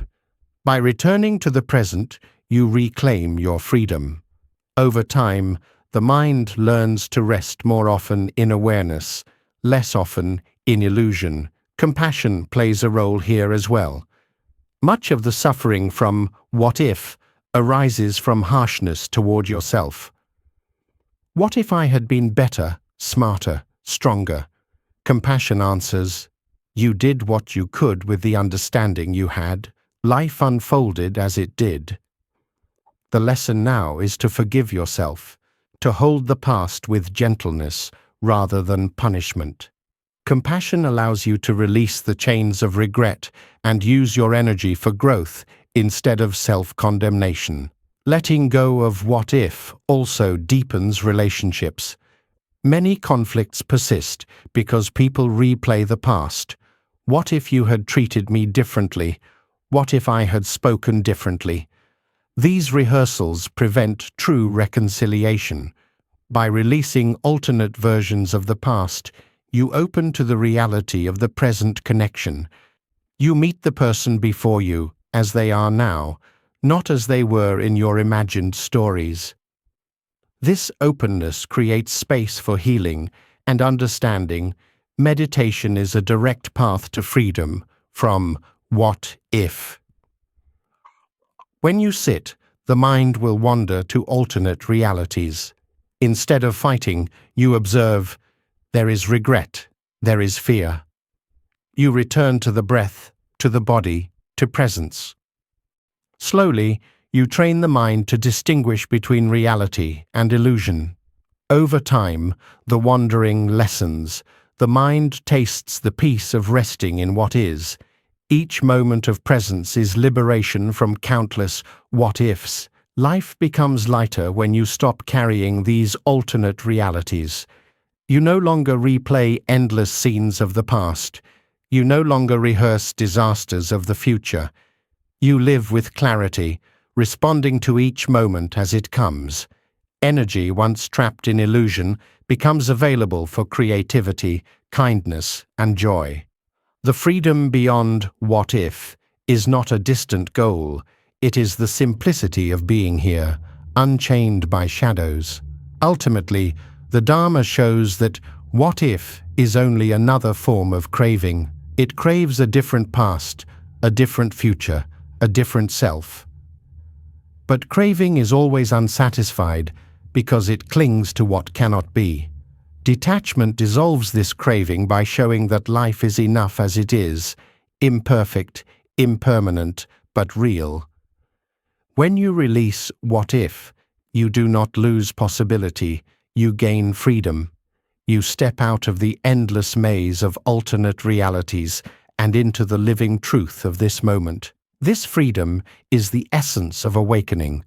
It is not found in correcting the past or securing the future, but in letting go of illusions altogether. When the chain of what if falls away, you discover that you were never lacking, never incomplete. You were only distracted by shadows. In presence, there is peace, clarity, and liberation. And in that freedom, the heart rests in the only place it was ever meant to be here. When the mind learns to step beyond the illusions of what if, it begins to see another mystery of life more clearly, the paradox of release. So often, the things you cling to most tightly slip further away, while the things you surrender return in ways you could not have planned. Letting go does not mean abandoning care or losing value. It means allowing space for natural return. The paradox is that release carries its own gravity. When you stop grasping, what is meant for you often circles back, lighter, freer, transformed. Clinging pushes things away because it suffocates. When you hold a person, an opportunity, or even an idea too tightly, the energy becomes heavy, filled with fear and desperation. That energy creates resistance. People feel it as pressure, situations feel it as force, and life itself seems to respond by keeping distance. Release shifts the energy. Instead of clutching, you open your hand. This openness does not repel, it invites. It creates a field where what belongs to you can return without being forced. This is why letting go attracts. It is not about magical thinking, but about alignment with truth. When you let go, you stop acting from fear of loss. You stop projecting desperation into every interaction.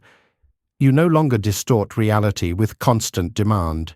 In that stillness, others feel safe around you. Opportunities flow more easily toward you. Life responds because you are no longer pushing.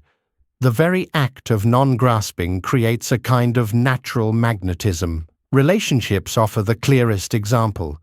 When love is clung to, it becomes burdened with control, expectation, and fear. The more you try to hold someone, the more they feel trapped. Release allows love to breathe. When you love freely, without chains, people feel respected and valued. Paradoxically, this freedom often deepens the bond. Some who leave even return, not because you chased them, but because your openness created space for them to rediscover their own choice. What comes back through release is not forced affection, but genuine connection. This principle applies beyond relationships. Think of opportunities. When you chase endlessly after a certain outcome, you may force decisions, push doors, and exhaust yourself, often with little success. But when you let go, acting with sincerity but without desperate attachment, you create space for unexpected possibilities. Sometimes, the very opportunity you thought was lost reappears, reshaped in a way that fits better than before. Letting go does not kill possibility. It clears the path for alignment. The Buddha taught that craving creates suffering, but he also taught that non-attachment brings freedom. What is often missed is that this freedom does not repel life's goodness, it draws it more deeply. Non-attachment is not indifference, it is the ability to hold life with open hands. When the mind no longer chases, it no longer distorts reality. Life then meets you in its natural rhythm. What is meant for you can arrive without obstruction. Psychology mirrors this truth. In attachment theory, anxious clinging creates instability in relationships, while secure detachment fosters closeness. In energy psychology, desperation is experienced as repelling, while calm presence feels safe and attractive. Letting go shifts your energy from fear to trust. Others sense this shift, even if unconsciously. Life itself reflects it, because your actions are no longer driven by panic, but by clarity. Letting go is not giving up effort. You still plant seeds, take steps, and live fully, but you release the demand that results arrive exactly as you imagine. This surrender opens doors you could not have forced. Many people discover that once they stop obsessing over a goal, progress happens naturally. The job call arrives after they release worry. The creative idea flows when they stop forcing. The healing begins when they stop demanding instant recovery. Release clears the block. There is also a deeper wisdom in this paradox. Often what you cling to is not ready for you, or you are not ready for it. Clinging tries to force timing. Release allows both sides to grow. When things return after letting go, they often return transformed. The relationship that once suffocated becomes healthier. The opportunity that once seemed lost appears in a better form. The dream that once felt impossible arises with clearer direction. What returns through release is not the same as what you let go. It is refined by time and alignment. This principle connects to karma. Forcing interferes with the natural unfolding of cause and effect. Release allows karma to ripen at its own pace. When you let go, you trust that if conditions are right, what is meant will return. If it does not return, you understand it was never yours to hold. Either way, peace is found. The paradox is that release increases the chance of return because it aligns with the natural law instead of fighting against it. The practice of letting go also transforms your inner state. Clinging keeps you restless, constantly measuring, fearing, controlling. Release brings calm, which itself is attractive. Calmness draws people and situations because it feels like safety in a chaotic world. Your energy shifts from contraction to openness, and openness always invites more than grasping. In meditation, this is clear. When you cling to silence, the mind becomes noisy. When you let go and simply observe, silence arises naturally. When you chase peace, agitation grows. When you release, peace comes on its own. This mirrors life itself. What you force resists. What you release finds its way back in its own time. Letting go also reveals what truly belongs to you. Not everything you release will return, and that is part of the wisdom. Some things fall away because they were never aligned with your path. When you cling, you cannot see this clearly. When you release, you allow the test of reality. What stays away was never yours, and what returns is meant. In this way, release not only attracts but also clarifies. It shows you the difference between attachment and genuine alignment. The paradox of attraction through release does not mean waiting passively. It means living actively, fully, and sincerely, while not binding your heart with fear. You continue to love, to create, to work, but you stop gripping the outcome. You let life move in its rhythm. You discover that release is not emptiness, it is trust. And in that trust, life often brings back more than you expected. This truth also deepens gratitude. When something returns after being released, it feels like a gift rather than an entitlement. You no longer take it for granted. You value it more deeply because you know it could have remained gone. Release turns return into blessing. Clinging turns return into obligation. This shift transforms how you hold the people and opportunities in your life. Ultimately, the paradox of letting go is not about manipulating outcomes, but about aligning with reality. You cannot control return, but you can free yourself from suffering. And in freeing yourself, you create the openness through which return becomes possible. Letting go attracts not by force, but by resonance. What resonates with your true path comes back, not as a possession, but as a natural part of your unfolding. The wisdom is simple but profound. Release does not mean loss. It means trust. And in that trust, life has space to bring back what is truly yours, not through grasping, but through alignment. What you let go of may return transformed, or it may not return at all. Either way, you are free, and that freedom itself is the greatest gift, because in freedom, everything you need arrives when it is meant to. When you begin to understand that letting go allows what is meant for you to return naturally, another truth rises quietly from this wisdom, the truth of timing. So much suffering comes not only from clinging but from believing life is running ahead of you or passing you by. The fear of being too late, the pressure of being too early, the panic of missing your chance. These anxieties weigh more heavily than the actual events. Yet the Dharma teaches that timing is never wrong.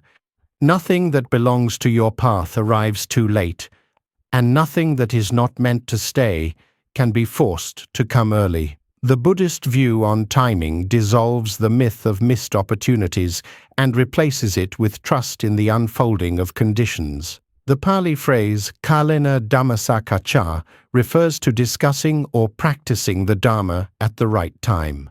Its meaning goes far beyond conversation. It reflects the understanding that life unfolds in rhythms. To act out of alignment with those rhythms creates struggle, but to act in harmony with them brings peace. Timing in Buddhism is not about luck or chance. It is about the ripening of conditions. When causes and conditions align, results appear. When they do not, forcing only creates suffering. This perspective dissolves anxiety because it reminds you that what has not arrived is not late. It is simply unripe. The obsession with being early or late is rooted in comparison. You look at the lives of others and believe you are behind, or you believe you have wasted time. But each being walks a unique path shaped by karma, conditions, and choices. To measure your timing against another's is to miss the truth of your own unfolding. A flower does not bloom too late because another blossomed earlier. Each opens in its season. The Dharma teaches the same about your life. When you see this clearly, you stop racing against illusions of time. Nothing is ever wasted, even when it feels delayed. A goal you did not reach when you wanted may not have been failure, but preparation. A relationship that ended before you felt ready may not have been loss, but a clearing for growth. A dream postponed may not have been denial, but alignment with conditions you could not yet see. The Buddhist view on timing is that every step belongs, even the ones that feel like detours. What looks late or early is simply part of the pattern of causes unfolding beyond your limited sight. Anxiety about missed opportunities dissolves when you recognize impermanence. Every opportunity is transient, but life continuously offers new ones. To cling to the idea of a single chance lost forever is to misunderstand the abundance of Dharma. The universe does not offer one door. It offers countless doors, each leading to different lessons. When one closes, another opens, not because fate is compensating you, but because impermanence itself ensures constant change. Nothing is too late, because new conditions always arise. Right timing also requires patience. The mind, driven by craving, demands instant results, but reality ripens slowly. The Buddha compared this to planting seeds. No matter how much you water, the sprout emerges only when it is ready. To declare it late is to misunderstand the process. The same is true of your own growth. Wisdom ripens slowly, healing unfolds gradually, understanding deepens in its own rhythm.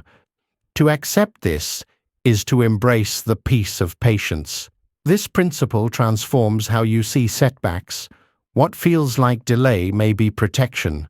What feels like missed opportunity may be alignment with something greater. The Dharma does not teach blind optimism, but clarity of cause and effect. When things do not arrive, it is not punishment. It is the reality of conditions not yet ready. This view softens despair, because you no longer interpret every delay as personal failure. You see it as the rhythm of life, guiding you to what is truly meant. Even age becomes lighter when viewed through this lens. The fear of being too old or too young dissolves when you recognize that timing is not measured by social expectations, but by readiness of mind and heart. Some awaken in youth, others in old age, and both are complete. The Dharma is available at every stage. Enlightenment does not expire, and wisdom does not have a deadline. To believe you are late in life is to impose a false timeline. In truth, every moment is equally valid as a point of awakening. Right timing also applies to speech and action. The Buddha taught that words spoken at the wrong time can wound, while the same words at the right time can heal. Actions taken prematurely may collapse, while actions taken in harmony with conditions succeed. To live with awareness of timing is to develop sensitivity to the flow of life. You learn to sense when it is time to act, when it is time to wait, when it is time to release. This sensitivity is not superstition. It is mindfulness attuned to conditions. Meditation teaches timing on a small scale. When you sit, impatience may arise. I should be calm by now. But calm comes when it is ready. Insight arises in its own rhythm, not by force. Each breath is a lesson in timing. Inhale when the body calls. Exhale when it releases. You cannot rush the breath. You cannot delay it forever. The body knows its rhythm. Trusting it is practice in trusting life. Freedom arises when you no longer see your path as too late or too early. You see that everything has unfolded exactly as it could, given the conditions. This does not mean you are powerless. It means your power lies in action now, not in lamenting the past or fearing the future. You can plant seeds, cultivate causes, and trust that results will ripen when the time is right. This trust is not passive, it is active wisdom.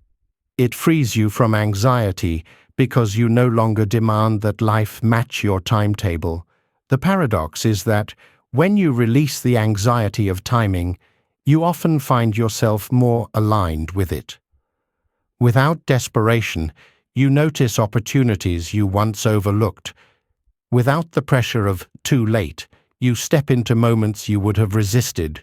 Without the arrogance of too early, you prepare with patience until the time is ripe. Letting go of the illusion of wrong timing actually makes you more present for the right timing. In this way, the Buddhist view of timing is not about waiting for destiny, but about dissolving the illusion that destiny can be late. The Dharma teaches that all things arise when causes meet conditions. Nothing arrives before its time, and nothing that has passed was ever meant to stay longer than it did.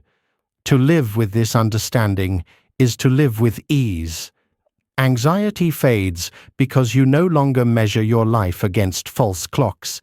You rest in the rhythm of truth, where every moment is exactly where it belongs. When the truth of right timing begins to settle in the heart, another layer of wisdom becomes clear. Much of the suffering we create comes not from the events themselves, but from our constant attempts to force life into shapes it was never meant to take. The anxiety of too late or too early often leads to pushing, grasping, demanding outcomes before they are ready. Yet, this very act of forcing creates a subtle form of violence. It is not the violence of fists or weapons, but the quiet self-harm of resisting reality, the friction that arises when willpower tries to dominate the flow of causes and conditions. This friction drains energy, clouds judgment, and erodes inner peace. The violence of forcing is subtle because it hides beneath determination, ambition, and even what appears as discipline. You tell yourself you are being strong, that you are shaping your destiny, but beneath the surface, the body tightens, the breath shortens, the heart hardens. The willpower that forces is not aligned with wisdom, but with craving.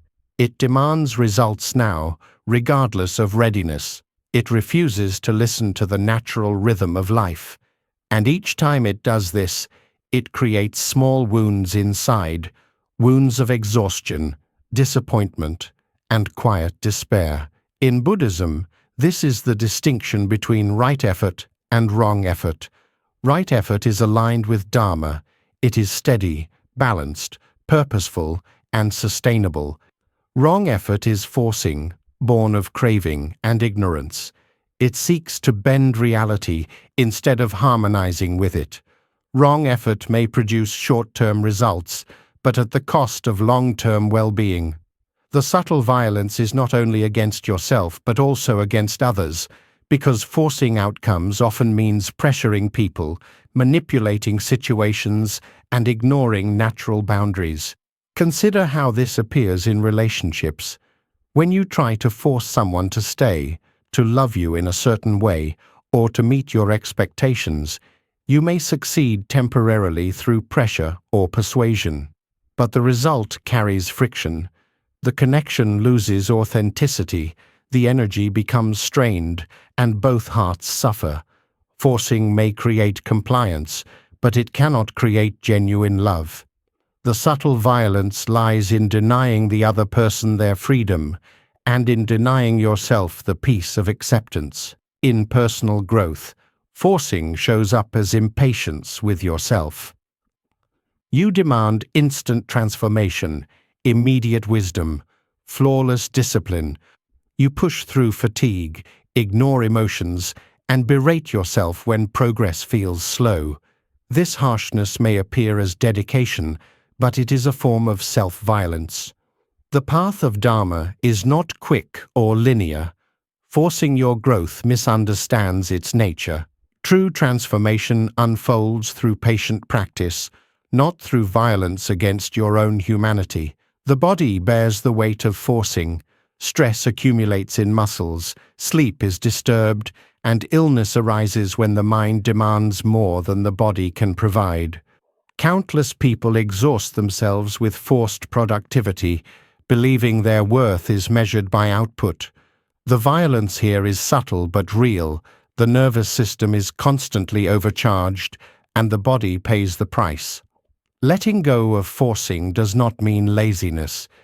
It means working with balance, honoring limits, and trusting that effort aligned with wisdom is more powerful than frantic pushing. Forcing outcomes also creates friction with reality itself. The Dharma teaches that everything arises from conditions. When conditions are not yet ripe, forcing does not accelerate growth, it distorts it. It is like trying to pull open a flower before it has bloomed.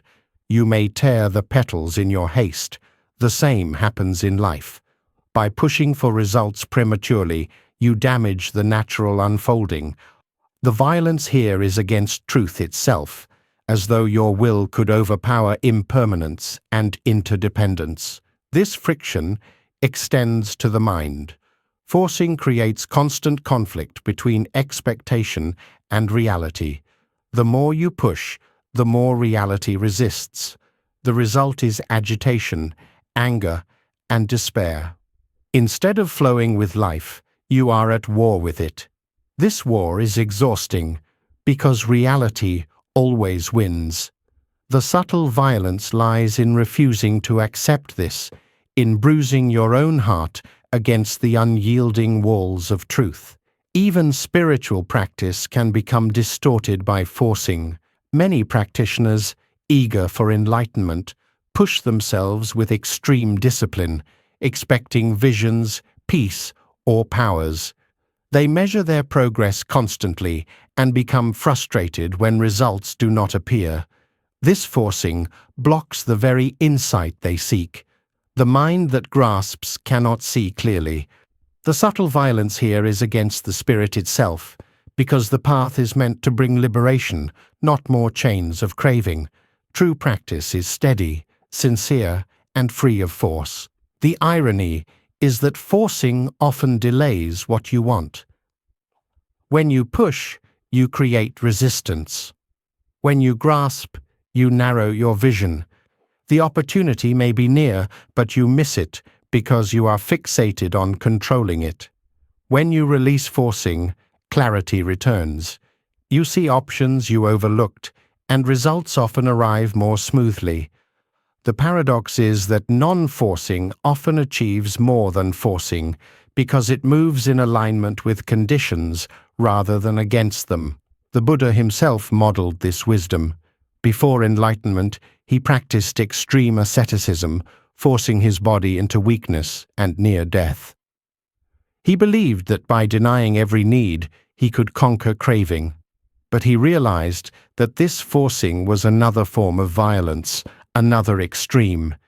He abandoned it and embraced the middle way, where effort is balanced, sustainable, and compassionate. Enlightenment came not through force, but through alignment. His life is the clearest testimony that forcing outcomes leads to suffering, while harmony leads to liberation. The subtle violence of forcing is also emotional. When you demand that life be different, you deny yourself the compassion of presence. You reject your current state, saying it is not enough. This rejection creates inner conflict, a division within. Instead of nurturing yourself, you push yourself away. Over time, this creates loneliness even within your own heart. Letting go of forcing means embracing yourself as you are, while still walking the path of growth. It is self-kindness, not self-rejection, that heals. Socially, forcing creates harm on larger scales. Leaders who force agendas without alignment with conditions cause conflict and division. Societies that force productivity at the expense of human well-being create burnout and inequality. Even well-meaning reforms, when forced without patience for natural adaptation, create backlash. The Dharma's wisdom of timing and non-forcing applies not only to individuals but to communities. Forcing creates resistance at every level. Alignment creates harmony. To release forcing is not to abandon effort. It is to replace struggle with skillfulness. It is to act with clarity, to move when the time is right, and to trust the process when it is not. This requires humility, because the ego thrives on control. To stop forcing is to admit that you are not the master of all conditions. It is to bow to the larger rhythm of life, to accept that your will alone cannot bend reality. This humility is not weakness, it is wisdom. Meditation again shows this truth clearly. When you force the mind to be silent, it rebels. When you allow thoughts to arise and pass, silence comes naturally. When you force breath to follow your command, it becomes uneven. When you simply observe, it deepens on its own. This is the daily lesson. Force creates friction. Release creates peace. The path forward is not about eliminating effort, but about transforming it. Right effort is gentle but steady, powerful without being harsh, resilient without being violent. It is effort born of love for truth, not fear of failure. This effort does not wound, it nourishes. It does not exhaust, it sustains. When you live with this kind of effort, you discover that progress is smoother, relationships are freer, and the heart is lighter. The subtle violence of forcing outcomes dissolves when you embrace trust. Trust that life unfolds in its rhythm. Trust that your sincere actions are enough. Trust that what is meant will arrive without your desperate pushing. This trust softens the heart, relaxes the body, and clears the mind. It allows you to walk the path with peace rather than tension. In the end, forcing is violence because it denies truth. Release is healing because it accepts truth. To let go of forcing is to stop harming yourself, to stop fighting the Dharma, and to begin living in harmony with it. And in that harmony, you discover that peace was never about bending life to your will, but about letting life reveal itself as it is. When the harm of forcing outcomes becomes clear, the heart naturally turns toward a softer way of being, one that does not wound but heals, one that does not bind but frees. This is where detachment transforms into compassion. It is the point where letting go no longer feels like loss, but like love in its truest form. Love that does not clutch, does not demand, does not make the other into property, but flows freely like water, nourishing everything it touches. To love without owning is not less love. It is deeper, purer, more enduring, because it rests on freedom rather than fear. The ordinary way of loving is often entangled with grasping. You hold people tightly because you fear losing them. You attach conditions to affection. You equate love with control. This love may feel intense, but beneath its surface lies anxiety. The more you own, the more you fear being robbed. The more you cling, the more fragile the bond becomes. When detachment enters, the fear begins to dissolve. You still care, you still give, but your heart no longer tries to cage what it loves. This opens space for compassion to flourish, because compassion asks nothing in return. Compassion is love expanded. It is love that sees beyond self-interest. When detachment clears away the fog of craving, compassion shines through naturally. You no longer ask, "How can this person satisfy me?" Instead, you ask, "How can I bring ease to their suffering?" This shift deepens connection. Relationships that once strained under ownership become lighter because they are no longer burdened by conditions. The bond is not weakened by detachment, it is strengthened because it is grounded in freedom. This kind of love is not about withdrawal. Detachment does not mean coldness or indifference. It means you care fully, but without grasping. You allow the other to be themselves, to grow, to change, even to leave, without making their choices a threat to your worth.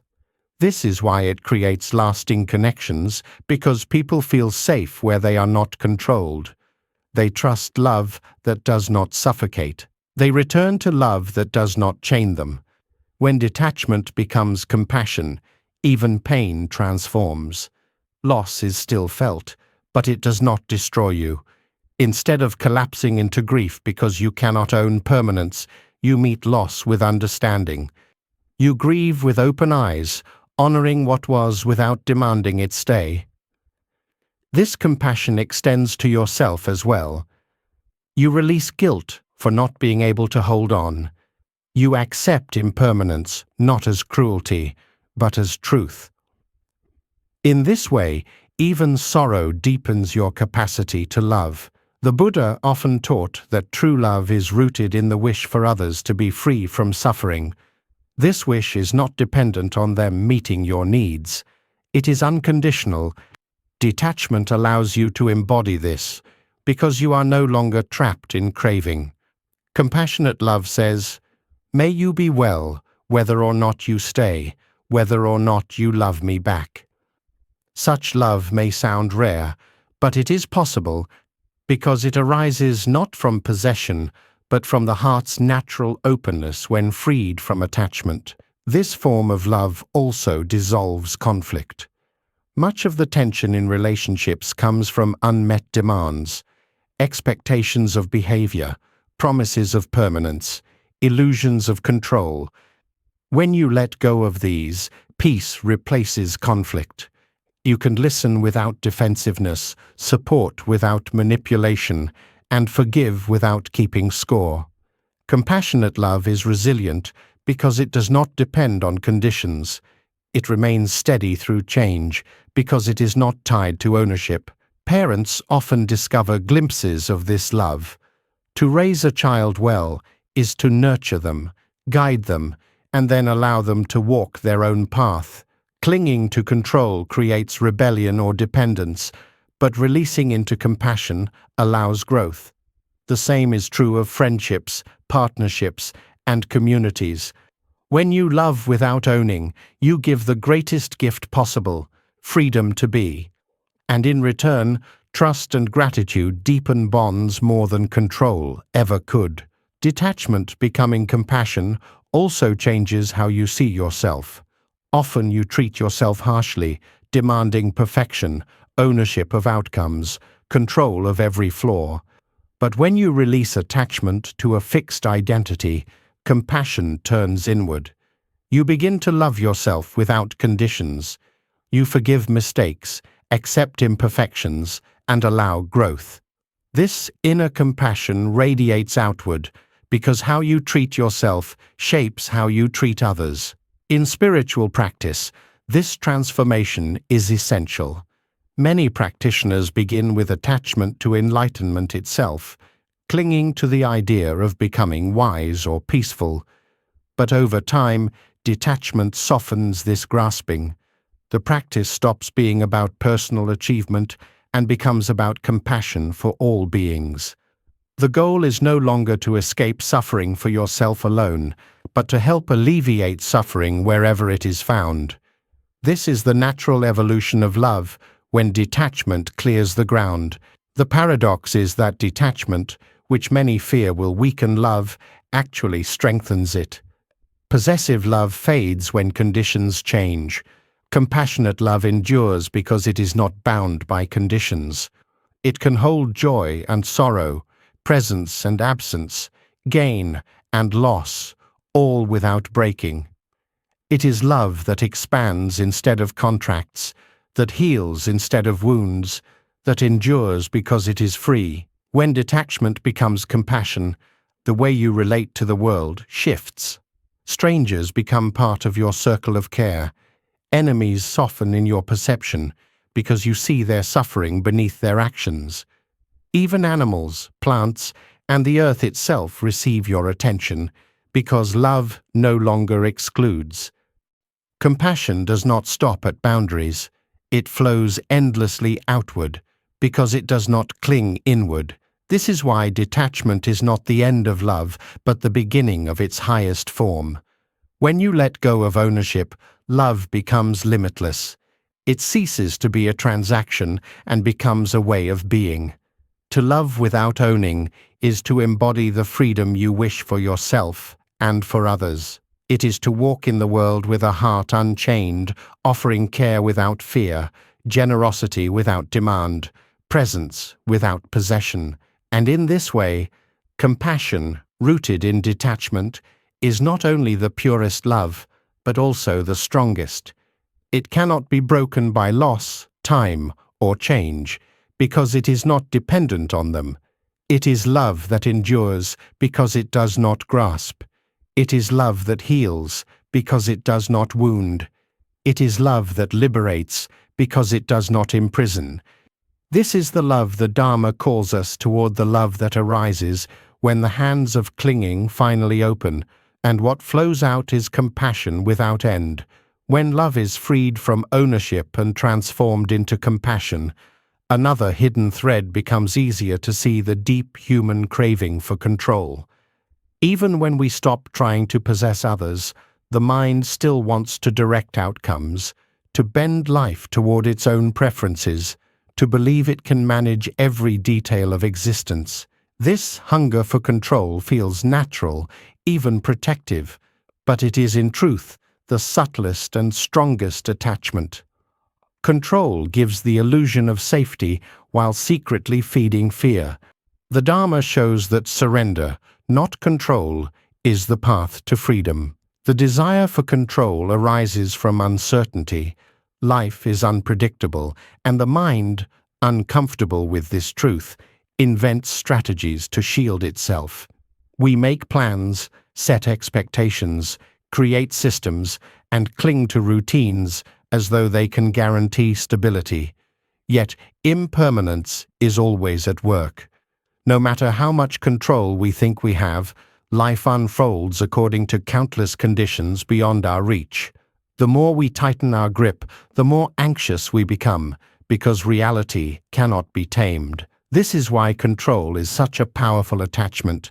Unlike possessions or relationships, which are easier to see, control disguises itself as responsibility, strength, or wisdom.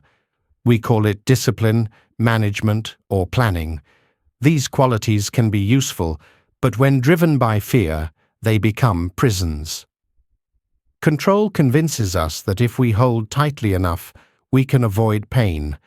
Yet clinging to control does not prevent pain, it multiplies it, because every disruption feels like failure.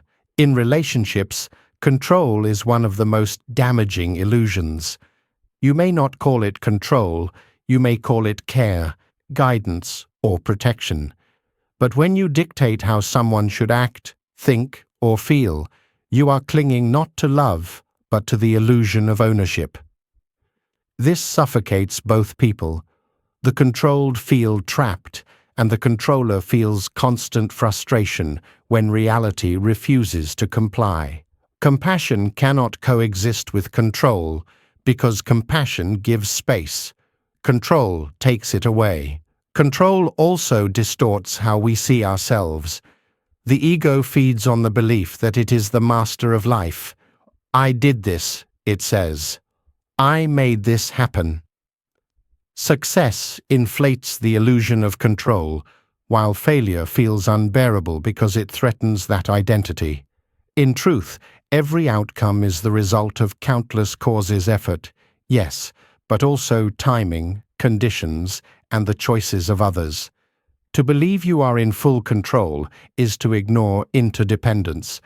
To surrender this illusion is to see clearly that you are part of a vast web of causes, not the sole author of your story. The suffering of control shows itself in small ways every day. You expect the traffic to flow smoothly, the weather to match your plans, the people around you to behave as you wish. When they do not, irritation rises. These are small reminders of the truth. Reality is not yours to command. When the mind accepts this, peace arises. When it resists, suffering deepens. The irritation itself is the friction of control, colliding with impermanence. Even spiritual practice can become tangled with control. Many approach meditation with the belief that they can force stillness, demand insight, or control the mind into silence. But the very act of forcing blocks the practice. True meditation is surrender, observing thoughts without clinging, allowing the mind to settle naturally. Insight arises when control relaxes, not when it tightens. This is why surrender to Dharma is essential. The path opens only when you stop demanding that it match your timetable. The illusion of control also affects how we face suffering. Pain becomes heavier when we believe we should have prevented it. Loss becomes unbearable when we think we could have controlled it. Regret grows from the illusion that we should have managed life better. But suffering is not proof of failure. It is proof of being alive in an impermanent world. To see this is to soften self-blame. To accept this is to stop fighting what cannot be controlled and to focus instead on meeting life with compassion. In the larger world, the illusion of control drives conflict. Nations try to dominate each other. Organizations cling to power. Individuals impose their will on communities. Yet, control on this scale creates cycles of resistance and suffering. The Dharma teaches interdependence. No being, no nation, no group exists in isolation. Control ignores this truth, and so it always collapses eventually. The stronger the grip, the harder the fall. History itself is filled with the lessons of failed control. To surrender control is not to abandon effort or responsibility. It is to act with clarity while accepting impermanence. You continue to plant seeds, nurture relationships, and fulfill duties, but you release the demand for total authority over outcomes. This is humility before reality. It is the recognition that life cannot be bent to your will, no matter how strong your plans. Surrender is not weakness, it is alignment with truth. The body shows the difference between control and surrender. Control tightens muscles, quickens breath, and raises the heart rate. Surrender softens the body, deepens the breath, and calms the heart. One consumes energy, the other restores it. In this way, surrender is not passive, it is active wisdom. It conserves strength for what truly matters, instead of wasting it on impossible battles. When you release control, space opens for creativity. Control narrows vision, locking you into one outcome. Surrender broadens vision, allowing you to see possibilities you would have missed. Many discoveries, insights, and connections arise not when control dominates, but when you let go of rigid plans and remain open. This openness attracts alignment because life flows more smoothly where there is space. The deepest surrender is to Dharma itself. Dharma is the law of reality, the truth of impermanence, interdependence, and cause and effect. When you cling to control, you deny Dharma. You believe you can override truth with will. When you surrender to Dharma, you step into alignment with what already is. You stop fighting impermanence, stop denying interdependence, and stop clinging to outcomes. This surrender is liberation, because nothing can disturb you when you no longer demand control. Ultimately, the illusion of control is the ego's last fortress. To dismantle it is to step into true freedom. You see that security does not come from bending reality but from trusting it. Peace does not come from controlling conditions but from aligning with them. Love does not come from ownership but from compassion. And wisdom does not come from domination but from surrender. When this truth is lived, life becomes lighter. The storms of change no longer feel like enemies. The unpredictability of the future no longer feels like threat. You no longer waste energy trying to hold the unholdable. Instead, you walk with ease, act with clarity, and trust that Dharma carries you. In this trust, you discover that surrender was never loss. It was freedom all along. When the illusion of control finally begins to loosen its grip, the heart discovers another dimension of freedom, the quiet strength of stillness. Once you stop believing that peace comes from managing every outcome, you open to a deeper truth. Silence itself carries a wisdom that striving can never produce. Silent trust is not about doing nothing. It is about resting in alignment with reality so completely that life unfolds without the need for constant interference. This stillness speaks louder than all the frantic words and restless actions we pour into the world. Striving often looks powerful, but beneath it lies agitation. The mind races, the body tenses, and the heart never finds rest. You believe that if you just push harder, speak louder, or move faster, life will give you what you want. Yet this constant effort only reinforces the feeling of lack. Silent trust, on the other hand, comes from recognizing that reality is already in motion. You do not need to drag it forward. You only need to listen deeply, to rest in awareness, and to allow conditions to ripen naturally. In Buddhist practice, meditation is the clearest expression of this trust. You sit, you breathe, you observe. Thoughts rise and fall, emotions come and go.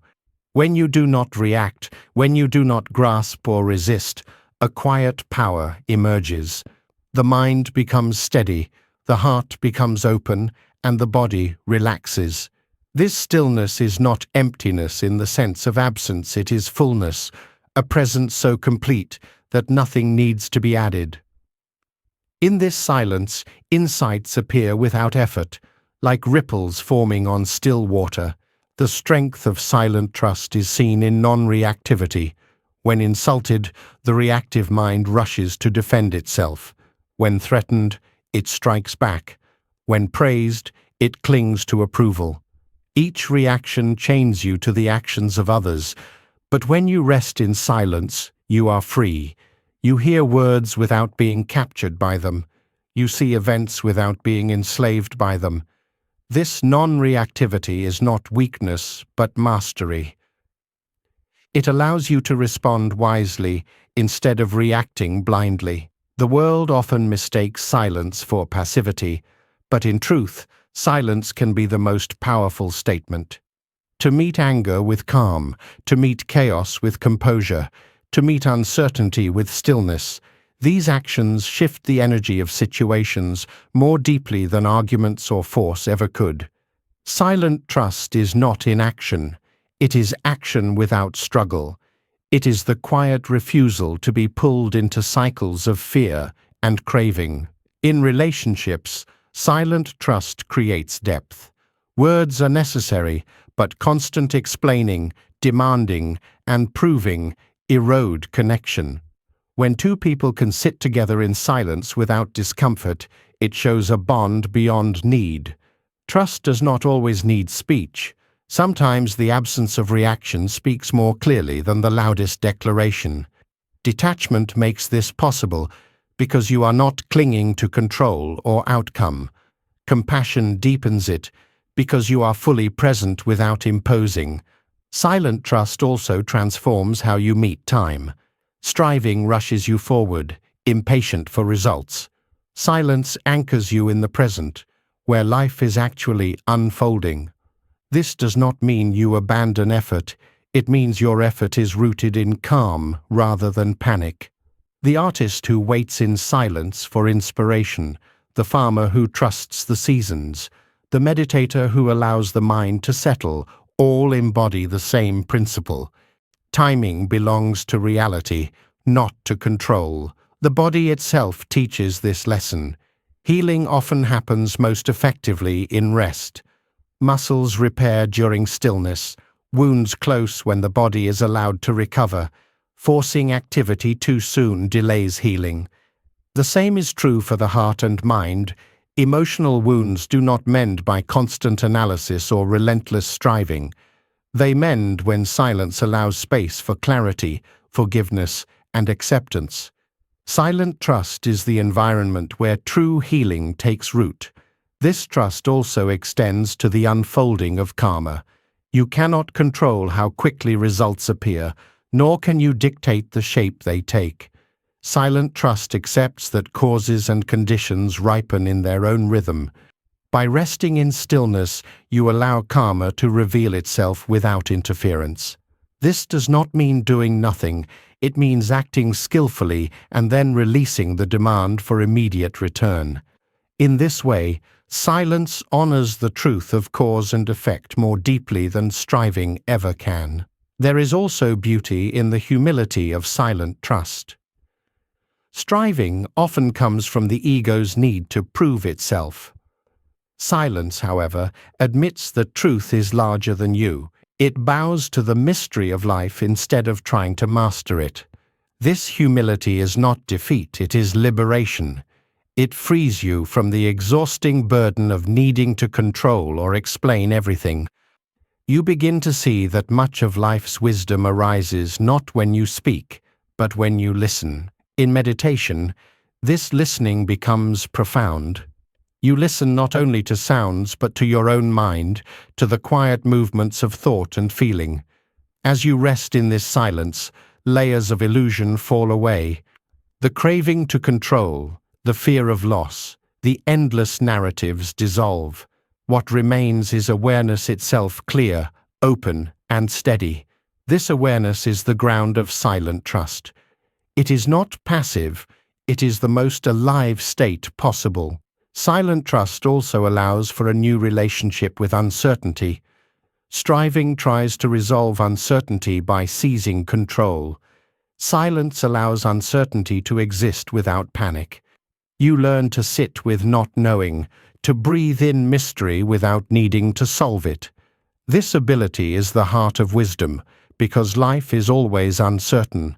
The one who can rest in that truth finds peace where others only find fear. The power of silence is not limited to meditation cushions or quiet rooms. It can be lived in every moment.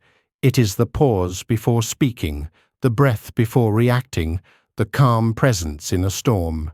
It is the strength to let things come to you instead of chasing them endlessly. It is the courage to trust life without needing to wrestle with it. When silent trust deepens, life feels lighter. You no longer waste energy on constant striving. You no longer drown in endless noise. You discover that silence is not empty. It is alive with wisdom, compassion, and strength. Stillness becomes your foundation, and from that foundation, every action you take carries more clarity. This is how stillness speaks louder than striving. Striving shouts with desperation, but silence radiates with calm authority. Striving demands attention, but silence transforms simply by being present.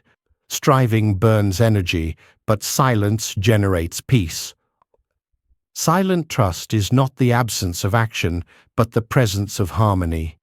It is the living expression of alignment with Dharma, where life unfolds naturally and you no longer need to force it forward. In the end, silent trust is the deepest form of faith. It is faith not in outcomes, but in the path itself. It is the recognition that peace is not something you chase. It is something you uncover by resting fully in what is. And when you live with this trust, you discover that silence was never empty, and stillness was never weakness. They were the quiet strength that carried you all along. When the strength of silent trust is discovered, something remarkable begins to unfold. You no longer see stillness as absence, but as fullness. And from this clarity comes a new understanding of waiting. What once felt like wasted time, a pause between real moments, reveals itself as one of the most fertile grounds for practice. Waiting is not emptiness, it is discipline. It is not weakness, it is wisdom. The Dharma shows that waiting, when embraced with awareness, becomes an active path of transformation. The human mind resists waiting because it is trained to chase. We are told that worth is measured by speed, results, and productivity. Waiting threatens this narrative. It feels like losing ground, like falling behind, like being forgotten. Yet, what if waiting is not delay but ripening? What if the very space you try to escape is the field where growth takes root? In the Buddhist view, waiting is not a void. It is an active state of presence, a conscious surrender to the unfolding of conditions. Every living thing teaches this truth. Seeds wait beneath the soil, not in despair but in preparation. The moon waxes and wanes in cycles, never rushed, never delayed. Even the breath itself is waiting. The pause between inhale and exhale is not wasted, but essential. Without that space, there is no rhythm.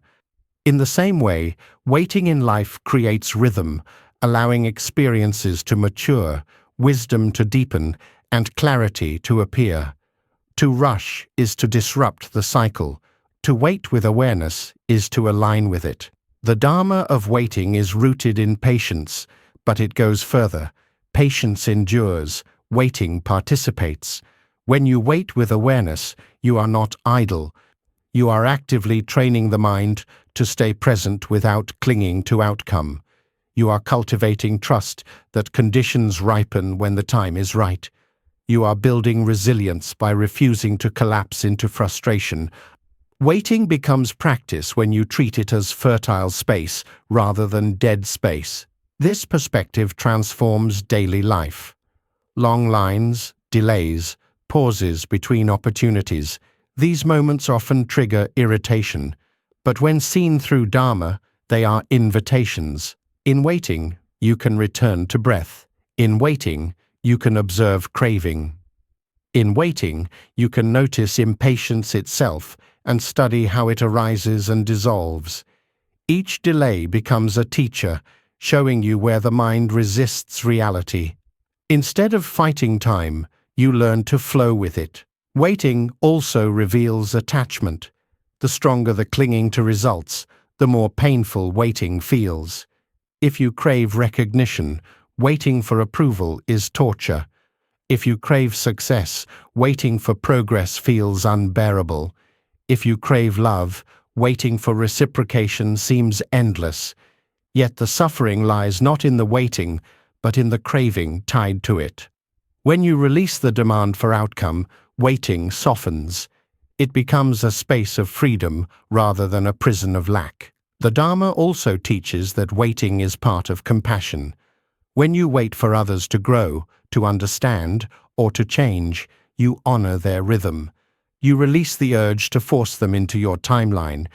Compassionate waiting is not passive. It is the steady offering of presence without pressure. In this way, waiting becomes a gift. It tells others, I trust you. I respect your journey. I will not demand you move before you are ready. In personal growth, waiting is essential. Transformation does not happen overnight. Insight ripens slowly, like fruit on a tree. Forcing wisdom is like pulling at branches before the fruit is mature. You may have glimpses, but true change takes time. Waiting allows the mind to settle, to integrate lessons deeply. Without waiting, practice becomes superficial. With waiting, it becomes embodied. The discipline of waiting also heals anxiety about timing, fear of being late, fear of missing opportunities, fear of falling behind. These dissolve when you see waiting as part of the path, not a detour. The Dharma assures that nothing unfolds too early or too late. Waiting is simply the interval between planting and harvest. To see it this way is to rest in peace instead of panic. Meditation trains this directly. Sitting in silence is waiting without struggle. You wait for the breath to come. You wait for thoughts to pass. You wait for insight to arise. You cannot rush any of it. The practice is to stay, to observe, to trust. This is why meditation feels difficult at first. It confronts the restless mind that hates waiting. But the longer you sit, the more you discover that waiting itself is transformation. Stillness ripens understanding, not by force, but by time. Waiting also cultivates humility. It reminds you that you are not the master of timing. You cannot command the universe to move faster. Waiting bows to the truth that causes and conditions are larger than individual will. This humility softens ego, teaching you to live in harmony with reality rather than in battle with it. It shows you that surrender is not defeat, but wisdom. There is a hidden joy in waiting when the mind releases impatience. Freed from the pressure of outcome, you begin to notice small details often overlooked. The sound of wind, the rhythm of footsteps, the quiet of your own breath, all appear in the space waiting provides. What once felt empty becomes alive. Waiting awakens appreciation because it slows you down enough to see. This shift changes the narrative of life itself. You no longer see pauses as interruptions, but as part of the story. You stop fearing stillness and start honoring it. You stop rushing toward an imagined destination and begin living fully in the interval. Waiting is no longer wasted time, it is life itself. Ultimately, the Dharma of waiting reveals that the journey is not measured only in action, but also in rest. The path is not just in moving forward, but in pausing with awareness. Waiting is practice because it teaches presence, patience, humility, and trust. It turns delays into opportunities and silence into wisdom. When you live this way, waiting ceases to feel like punishment. It becomes a rhythm, a breathing space, a gift. You begin to see that nothing was ever delayed, nothing was ever wasted. Waiting was not an absence of life, it was life unfolding, teaching you that every moment, even the still ones, is full of Dharma. When the discipline of waiting is finally understood as fertile ground rather than wasted time, another doorway quietly opens, one that leads not only to peace, but to creation itself. For what arises in waiting is space, and space is the birthplace of inspiration. This is where detachment reveals one of its most unexpected gifts: creativity. When you stop gripping outcomes, when you release the need for certainty, you invite something larger than yourself to flow through you. Detachment is not only freedom from suffering, it is also the door through which spontaneous artistry enters. Creativity suffers most under pressure.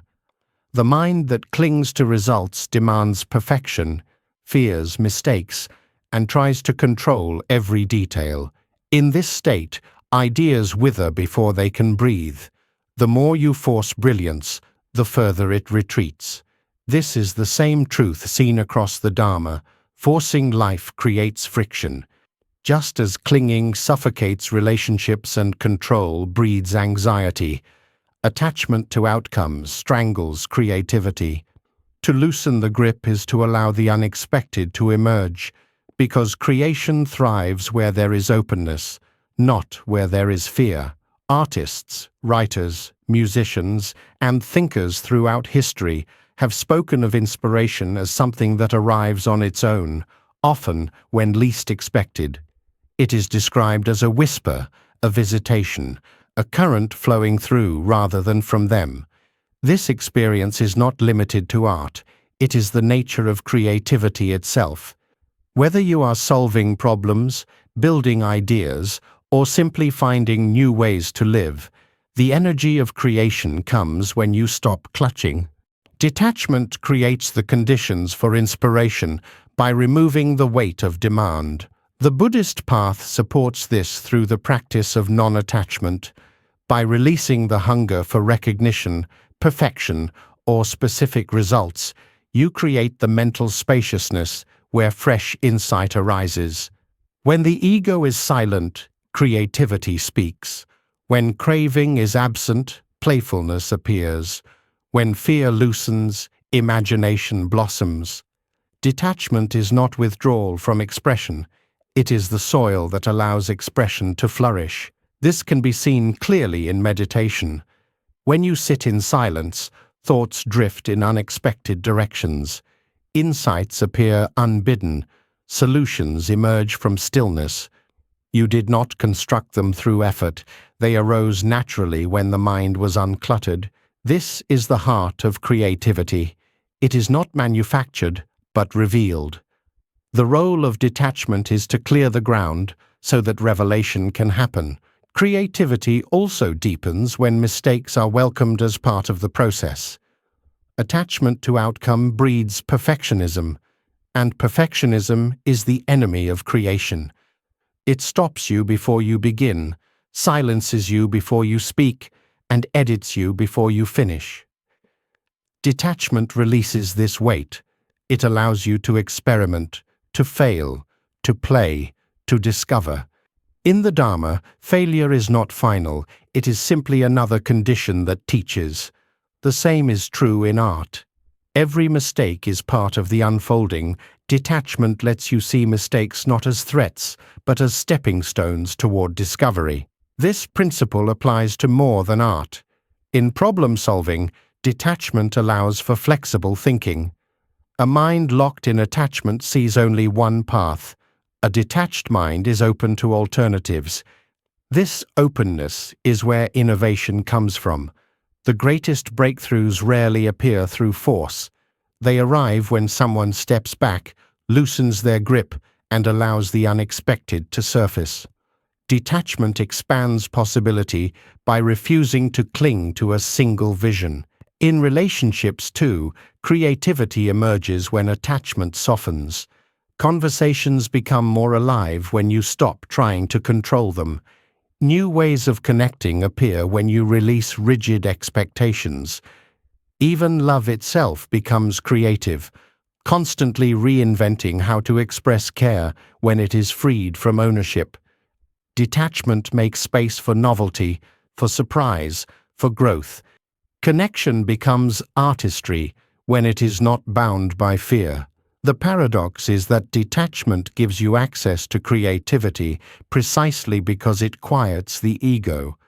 Creativity is not about the self being grand, but about the self being open.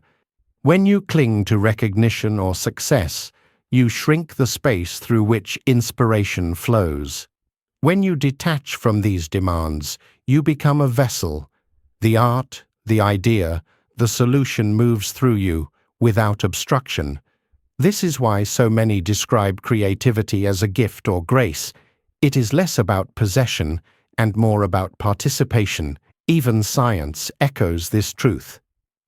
Studies show that people are more creative when relaxed, playful, or daydreaming states, where attachment to results is weakest. Creativity is strongest when the mind is not fixated on performance. Detachment mirrors this by training you to release the obsession with outcomes. In doing so, it aligns the mind with the natural conditions where insight arises. Detachment also changes how you view your creations. Instead of clutching them as possessions or proofs of worth, you release them into the world freely. This release keeps the flow alive. When you cling to one work, fearing judgment or loss, you block the next idea. When you detach, you create and let go, create and let go, keeping inspiration in motion. This mirrors the Dharma of impermanence. Nothing is to be clung to, not even your art. In letting go, you remain open for the new. This practice requires courage because attachment feels safe. Control gives the illusion of stability, and outcomes give the illusion of identity.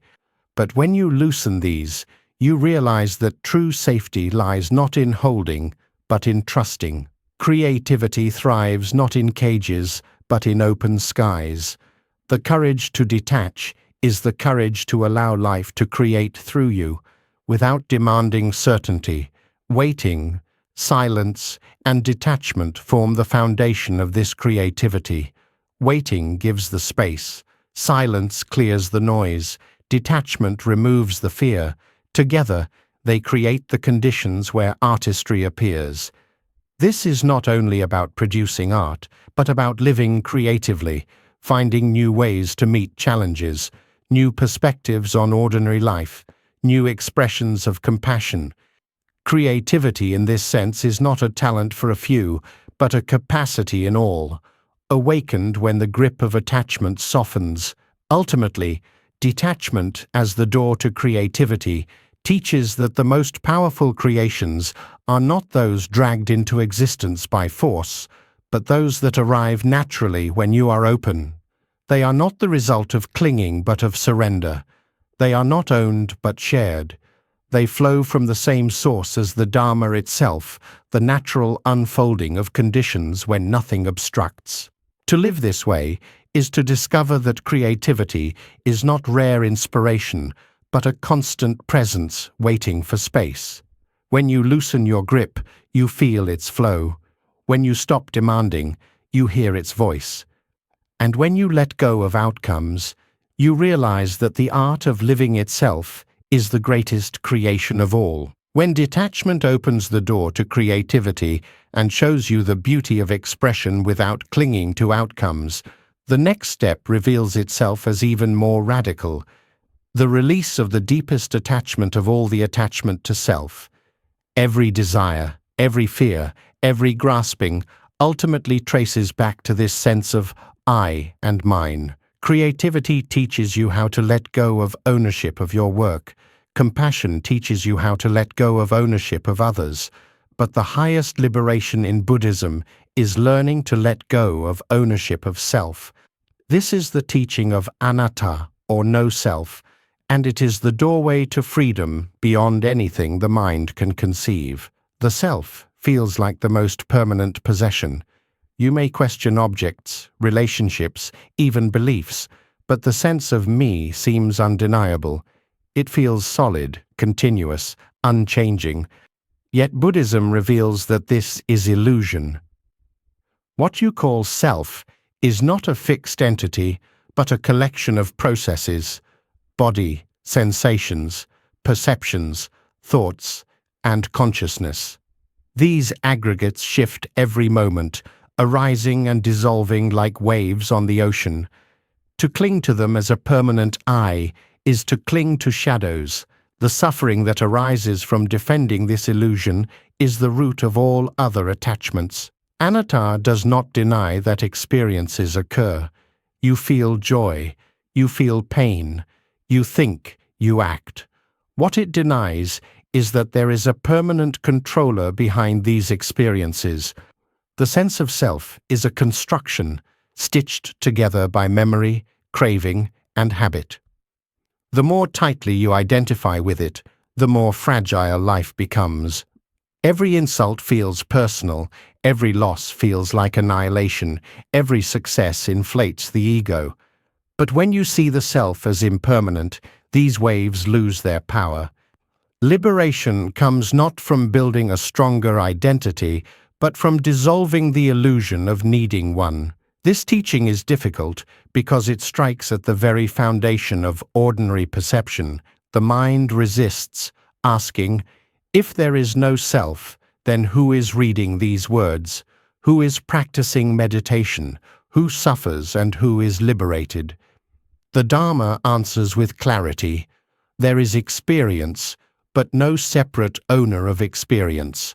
Just as fire burns without a fire self, and rivers flow without a river self, so too do thoughts and actions arise without a fixed identity behind them.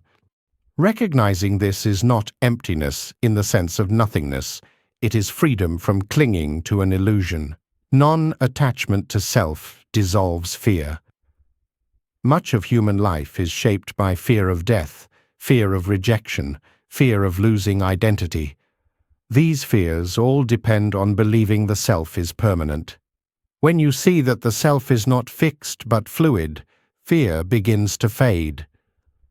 Death is no longer the destruction of me, but the natural transformation of processes. Insults no longer wound deeply because there is no fixed self to defend. Even success is no longer intoxicating because it is seen as transient. The chains of identity fall away, leaving peace in their place. In daily life, this realization transforms how you relate to others. When you are no longer clinging to a rigid self, you see more clearly that others, too, are processes rather than fixed identities. Their anger, kindness, flaws, and virtues are not permanent selves, but shifting conditions. This dissolves judgment and deepens compassion. How can you hate someone when you see their identity as a collection of impermanent processes shaped by causes they did not fully choose? Non-attachment to self opens the door to universal empathy. Meditation provides the clearest glimpse into anatta. As you observe the mind, you see thoughts arise without control, sensations come and go, perceptions shift moment by moment. If you watch closely, there is no solid I behind these events, only the flow of phenomena. At first, this can feel unsettling, like the ground is falling away, but with practice, it becomes liberating. You realize the ground was never solid to begin with. What falls away is illusion. What remains is openness. The teaching of no self also liberates you from the burden of self-image. Much suffering comes from trying to uphold an identity, successful, attractive, wise, spiritual. You spend energy protecting these images, fearing exposure of flaws, craving validation to reinforce them. But when you see that the self is a construction, these images lose their grip. You no longer need to be someone in order to be at peace. You are free to act authentically, without fear of breaking an identity that never existed. Non-attachment to self also transforms creativity itself. When you release the need to claim ownership, your art becomes freer. You create not to prove your worth, but to express the flow of life through you. The idea is not, I made this, but this arose. The ego steps aside, and creativity deepens. The same applies to all aspects of life, acts of kindness, work, relationships. When done without the burden of ego, they become lighter, purer, and more genuine. The illusion of self is maintained by craving. You crave permanence, so you cling to identity. You crave recognition, so you build an image. You crave control, so you invent the idea of a self that can master reality. Seeing through this illusion dissolves craving at its root. When there is no me to protect or glorify, the cycle of desire begins to quiet. What replaces it is not emptiness, but spaciousness. Life is lived without the weight of constant self-concern. Non-attachment to self also brings equanimity in the face of change. Without clinging to identity, change is not a threat. Losing a job, aging, shifting roles, all of these are seen as natural transitions rather than attacks on the self. You still act, adapt, and grow, but without panic. Identity is fluid, so change is not destruction, it is simply transformation. This equanimity allows you to meet life's shifts with peace rather than fear. The Buddha emphasized that anatta is not a philosophy to be debated, but a truth to be realized. Intellectual understanding is not enough. Only through direct observation in meditation does the illusion of self truly dissolve. And when it does, suffering weakens at its root. This is why non-attachment to self is the deepest liberation. All other detachments free you from outer bonds, but this one frees you from the inner cage of ego itself. Ultimately, to live without attachment to self is to live with vast freedom. You no longer carry the heavy armor of identity. You no longer waste energy defending illusions. You no longer fear the dissolution of what was never solid. Instead, you live openly, compassionately, creatively, present in each moment without clinging. This is not annihilation, it is awakening. It is discovering that what you thought was self was never the source of peace. Peace was always here, uncovered when the illusion was released. When detachment extends all the way to self, life is no longer about protecting identity, but about flowing with reality. In that flow, there is freedom, there is compassion, there is joy untouched by clinging. This is the liberation the Buddha pointed toward, the freedom, not only from possessions and desires, but from the very illusion of I that binds them all together. This is the deepest letting go and the doorway to the highest peace. When the illusion of self loosens and the heart learns to rest without clinging to identity, another layer of truth quietly reveals itself. Not everything you long for is meant to come, and not every path you imagine will open. At first, this feels like loss, as though life has denied you something essential. But with deeper vision, you begin to see that absence itself carries a hidden blessing. There is a subtle joy in non-arrival, a relief in realizing that the things you thought you needed to complete, you were never required for your wholeness. The mind is trained to measure fulfillment by arrival. Success means achieving goals. Happiness means obtaining desires. Peace means reaching destinations. Yet in reality, many of the things you chase never arrive, or if they do not appear in the form you expected. When you cling to arrival as proof of meaning, disappointment feels inevitable. But when you release this demand, you discover a paradox. Non-arrival frees you.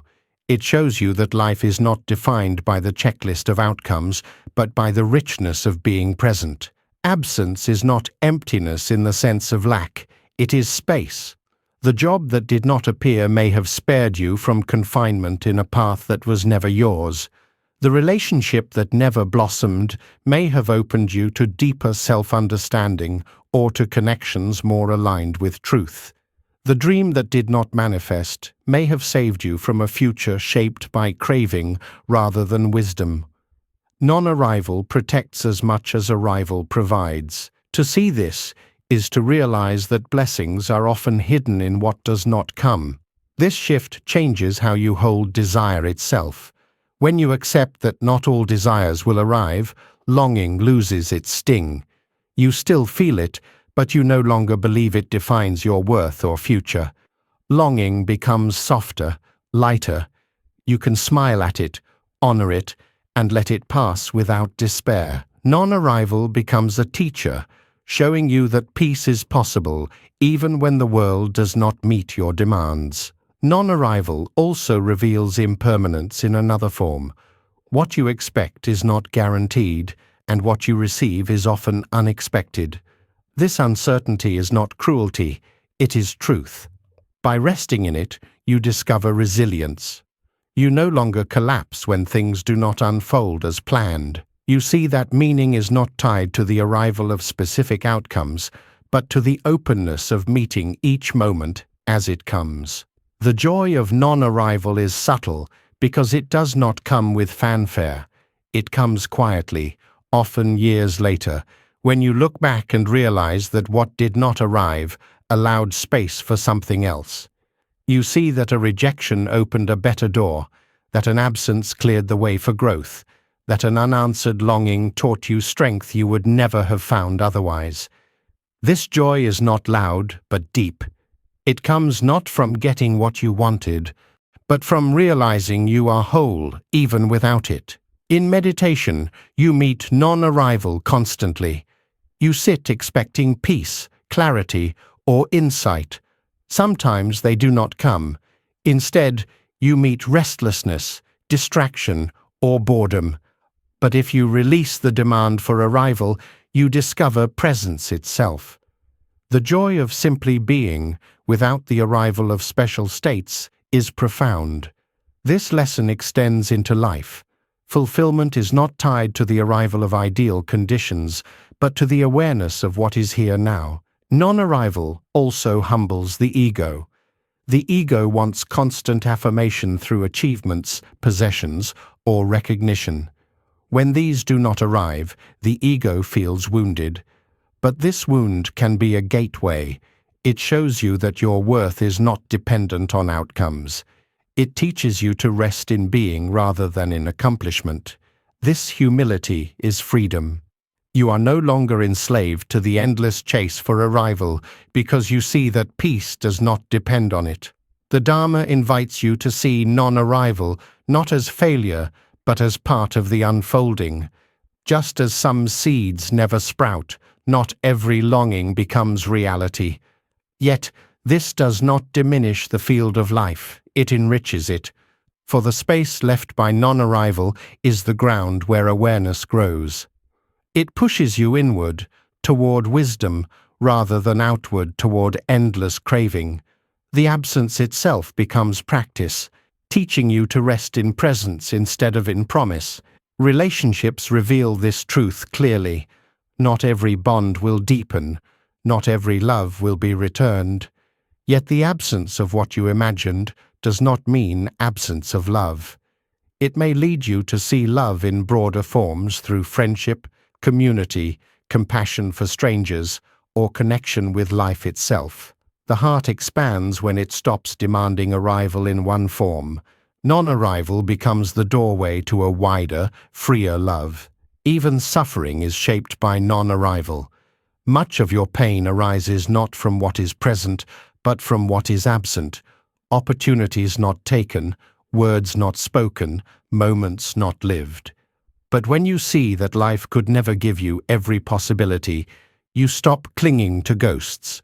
You begin to value the paths you did walk, instead of being haunted by the ones you did not. In this way, non-arrival becomes a teacher of gratitude. The subtle joy of non-arrival is not about rejecting dreams or abandoning effort. It is about releasing the demand that every effort must bear fruit. You still plant seeds, you still live with sincerity, but you stop measuring life by what arrives.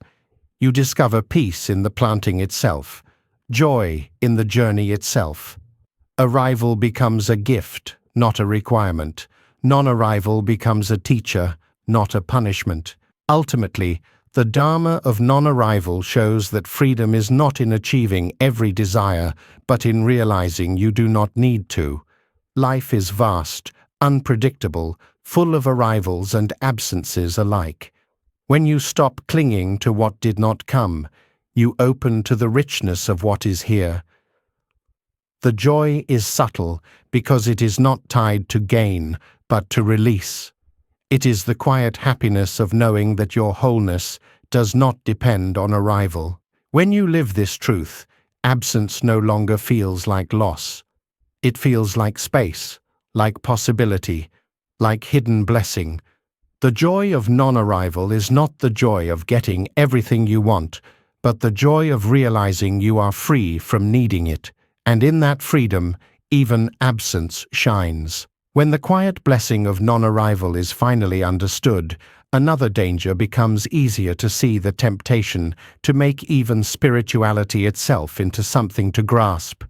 If the mind cannot get what it longs for in one place, it often shifts its craving elsewhere, and spiritual practice becomes the next target. Instead of release, it becomes another possession, another badge of pride, another way to measure worth. This is the subtle trap of spiritual materialism, and it can be more binding than the ordinary attachments you thought you left behind. Detachment is the antidote, for only when you release the urge to own spirituality can you truly live its truth. Spiritual materialism arises whenever practice becomes a tool for ego. You meditate, not for liberation, but to appear calm. You read scriptures, not to deepen wisdom, but to prove superiority. You pursue teachings, not to dissolve self, but to build a stronger one.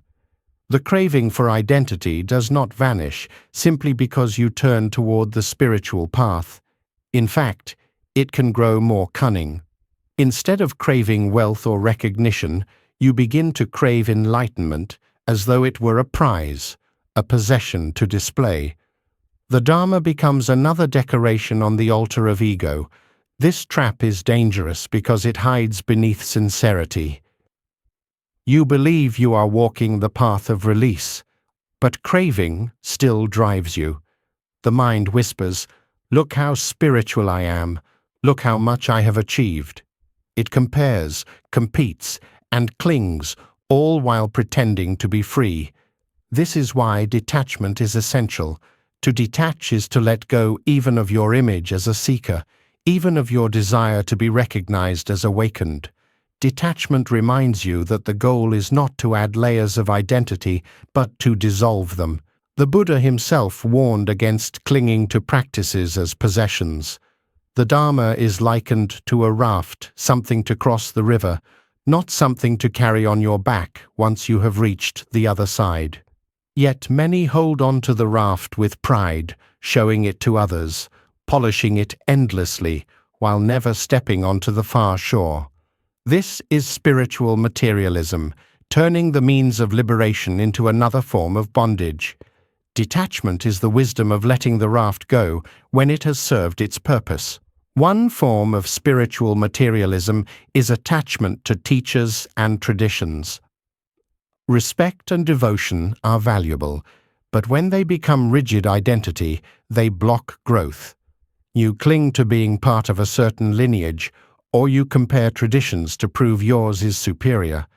Instead of releasing ego, you use spirituality to feed it. Detachment does not mean disrespect. It means seeing teachers as guides rather than possessions, traditions as paths rather than trophies. Another form is attachment to experiences, a vision in meditation, a feeling of bliss, a moment of deep silence. These are natural fruits of practice, but when clung to, they become chains. You measure every meditation against them, chasing the same state as though enlightenment could be bottled. But the Dharma is not about repeating experiences, it is about seeing through illusion. Detachment allows you to appreciate experiences without mistaking them for final truth. Spiritual materialism also shows up in communities. People compete to show who practices more, who knows more, who is closer to enlightenment. The path becomes a ladder rather than a circle of support. But the Dharma is not about being above others. It is about realizing there is no separate self at all. Detachment cuts through competition because it releases the need to measure. True practice is not about ranking, but about freedom. The danger of spiritual materialism is that it blocks compassion. When spirituality becomes possession, others are seen as rivals or as tools for validation. Detachment restores compassion by reminding you that the path is not about building a greater self, but about dissolving self into connection. Compassion flows naturally when you stop using spirituality as a shield of superiority and start living it as a practice of humility. Detachment also dissolves the craving for quick attainment. The ego wants enlightenment now, as another accomplishment. But enlightenment is not an object to grab. It is the dissolution of the one who grabs. To crave enlightenment as a possession is to miss its nature entirely. Detachment protects you from this trap by teaching you to walk the path without obsession for the goal. You practice because practice itself is freedom, not because you want to own liberation. In daily life, detachment as antidote to spiritual materialism means practicing quietly without display. It means meditating without posting about it, helping others without demanding recognition, studying Dharma without needing to appear wise. It means embodying the teachings in action rather than in identity. The greatest teachers are often those who speak least of themselves because they have no need to advertise what they live. This does not mean you must abandon practice or deny joy in it. It means holding it lightly without turning it into proof of self. You bow to the Dharma, but you do not cling to being a Dharma person. You chant, meditate, or serve, but you do not use these as ornaments of ego. Detachment transforms practice from decoration into liberation. Meditation itself is training against spiritual materialism.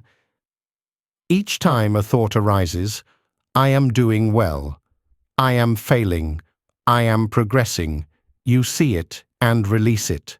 You learn to practice without making an identity out of practice. Over time, this carries into life.